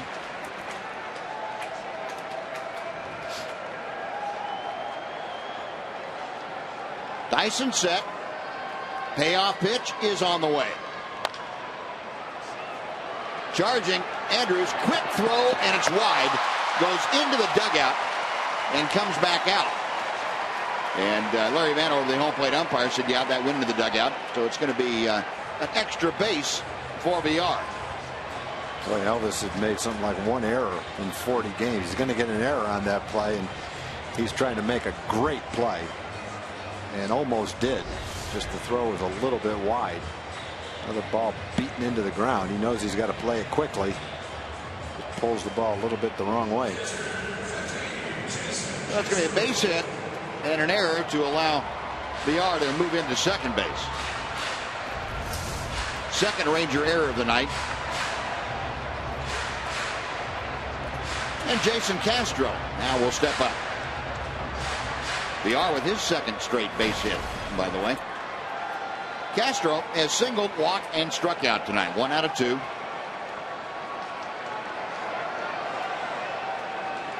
Ranger infield plays Castro around to the right by 4 or 5 steps. Not an extreme overshift. There was even more off that 87 that looked like a straight changeup. Yeah. Good look at the Ranger defensive alignment. The infield to the right, the outfield straight away, if not shading slightly off the opposite way.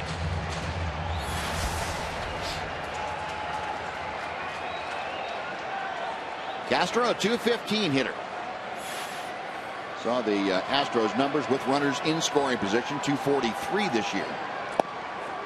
That is on the outside corner. Castro telling Vanover that he didn't really care for his call. Vanover expressing the indifference to that opinion.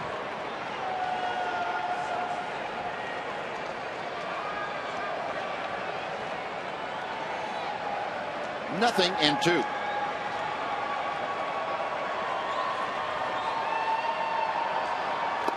Got him swinging.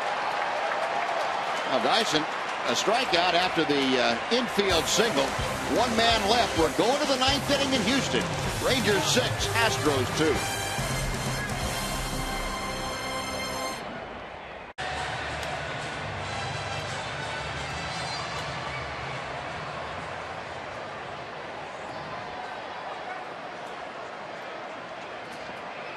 Thank you, Dana. Yeah, Rangers come to bat here in the 9th inning. It'll be 3 left-handers, fielder Venable and Moreland. They will be facing Oliver Perez, the veteran left-hander, and a drive to left center field. Marisnik over into the alley. This one kind of dying out there. Well, 1 pitch to Prince Fielder, 1 out. And now Will Venable coming up. Well, folks, let's take a look at tonight's strongest fan photo selection. T-Mobile making all this possible. And tonight's picture comes to us from Melissa. Melissa, thank you very much. And if you folks would like to tweet your photo, it's hashtag Southwest Data Strong Fan. And just like Melissa's, your photo might show up on one of our upcoming broadcasts. Thanks to T-Mobile for all their help this season. Will Venable takes a breaking ball from Perez for strike 1. Venable 0 for 1. Flied out to center field back in the 7th inning. Rangers 6 runs on 13 hits tonight. Astros 2 runs on 10 hits. Nothing and 2. Sean Tollison, Ranger closer, getting ready in the bullpen, and this will not be a save situation for Tolly, but a 4-run lead. Most managers treat that as a same thing as a save situation. Down on strikes, Venable, 2 gone, and Mitch Moreland coming up. Especially this time of year. You get an opportunity to close out a ball game, and you better get it done.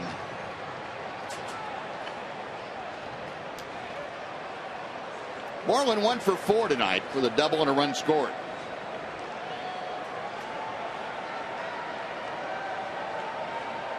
Mitch, in the last couple of weeks, pretty much the everyday first baseman for the Rangers. Left-handers, right-handers. Napoli getting the starts in left field against left-handers, and Mitch in there at first base. Of course, Mitch, along with the overall hitting ability, a very, very good first baseman.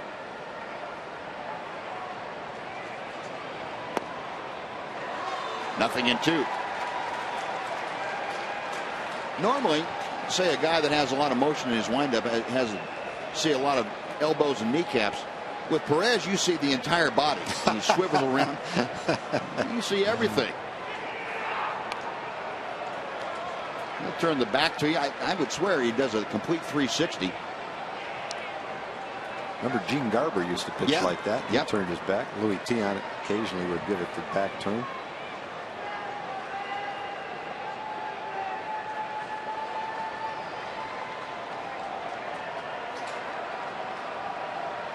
Perez ready. Another 0-2 pitch. Call strike 3. Mitch knew it. Just drops his bat, takes off his shin guard, and he'll go out and play defense. 3 up, 3 down. We're going to the bottom of the ninth. It's tally time at Minute Maid Park. Rangers on top by 4.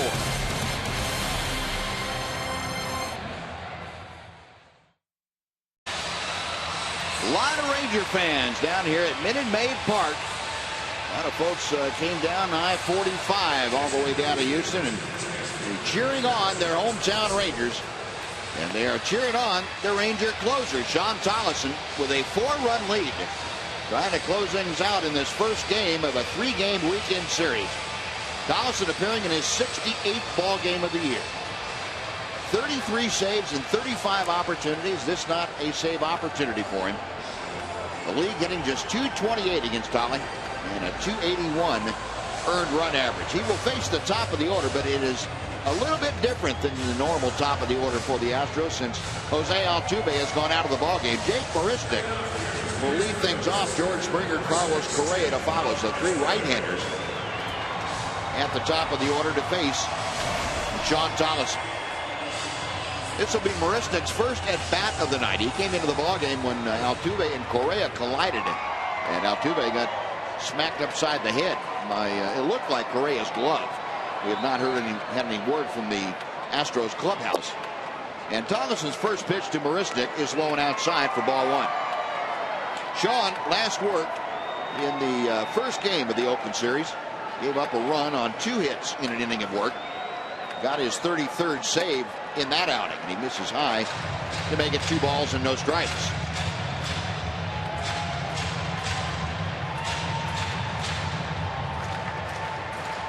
Maristic, that .239 batting average as he faces Tollison.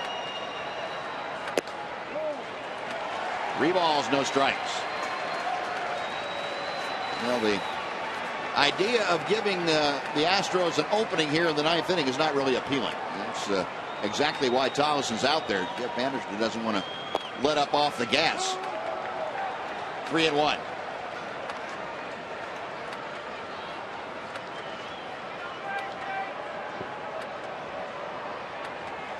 Sean set again, back to the plate. 3-2. Tollison this year, 17 walks in 67 1/3 innings, 71 strikeouts.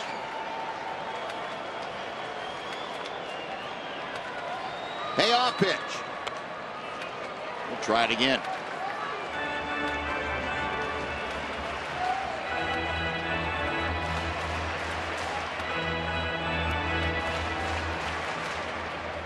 The last non-save situation that Tollison was in was at home against the Astros. Came in and worked the 9th inning, got the win in that Ranger victory. This one popped up. Moreland has a play, it looks like, onto the track near the stands, and Mitch makes the catch. So Tollison comes back from a 3-0 count to get a foul pop out for out number 1. Now Tollison will face George Springer. Springer this evening 2 out of 4. And Springer 0 for 3 against Tollison in previous matchups.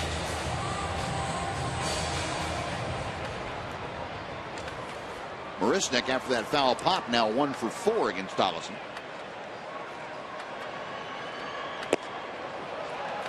Nothing and 1.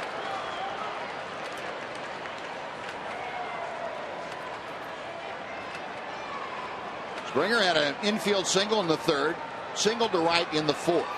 Other than that, has grounded out and struck out. Breaking ball, chewing on the outside corner. 0-2.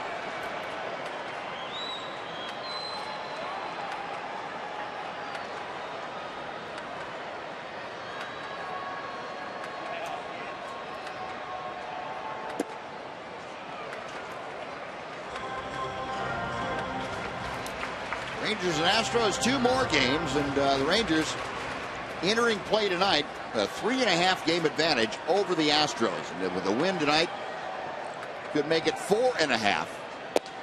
And Springer down on strikes for out number 2. Good fastball, 94 miles an hour. Boy, Sean makes his living on the outside corner of the right-hand hitters. He pounds that spot one right after the other.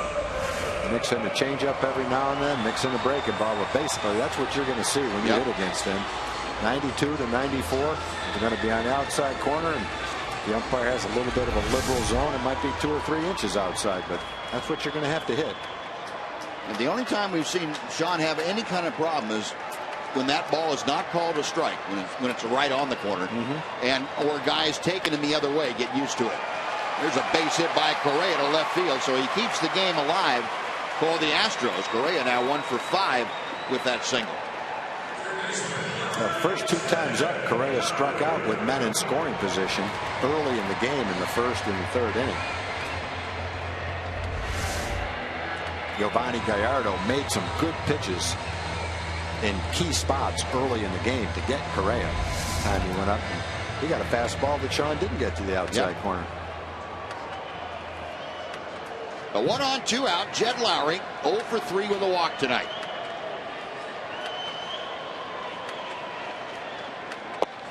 A strike at the knees. Lowry just 1 for 7 against Donaldson with a couple of strikeouts. Correa at first not being held on. Rangers leading 6-2. And Correa will advance to second. Slow breaking ball.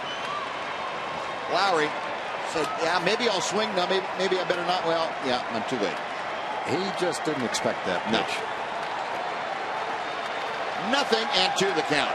And the Ranger fans on the third base side standing. They are applauding their closer, Sean Tolleson. Finally getting ready to close this game out if at all possible. 0-2 pitch. Line to left. Venable. In a step. Back a step. Makes the catch. And that is a winner. Sean Tolleson and the Rangers extend their lead now to 4.5 games over the Houston Astros. They reduce their magic number to 5 for the American League West title. And our DirecTV standings show you the updated version of the West. The Rangers by 4.5 over Houston. They are 5 ahead in the loss column. They're now 5.5 ahead of Los Angeles. The Angels this evening are defeating Seattle at the middle of the ball game. But the Rangers 4.5 games up now, and what they have assured themselves of is being no worse than 2.5 games up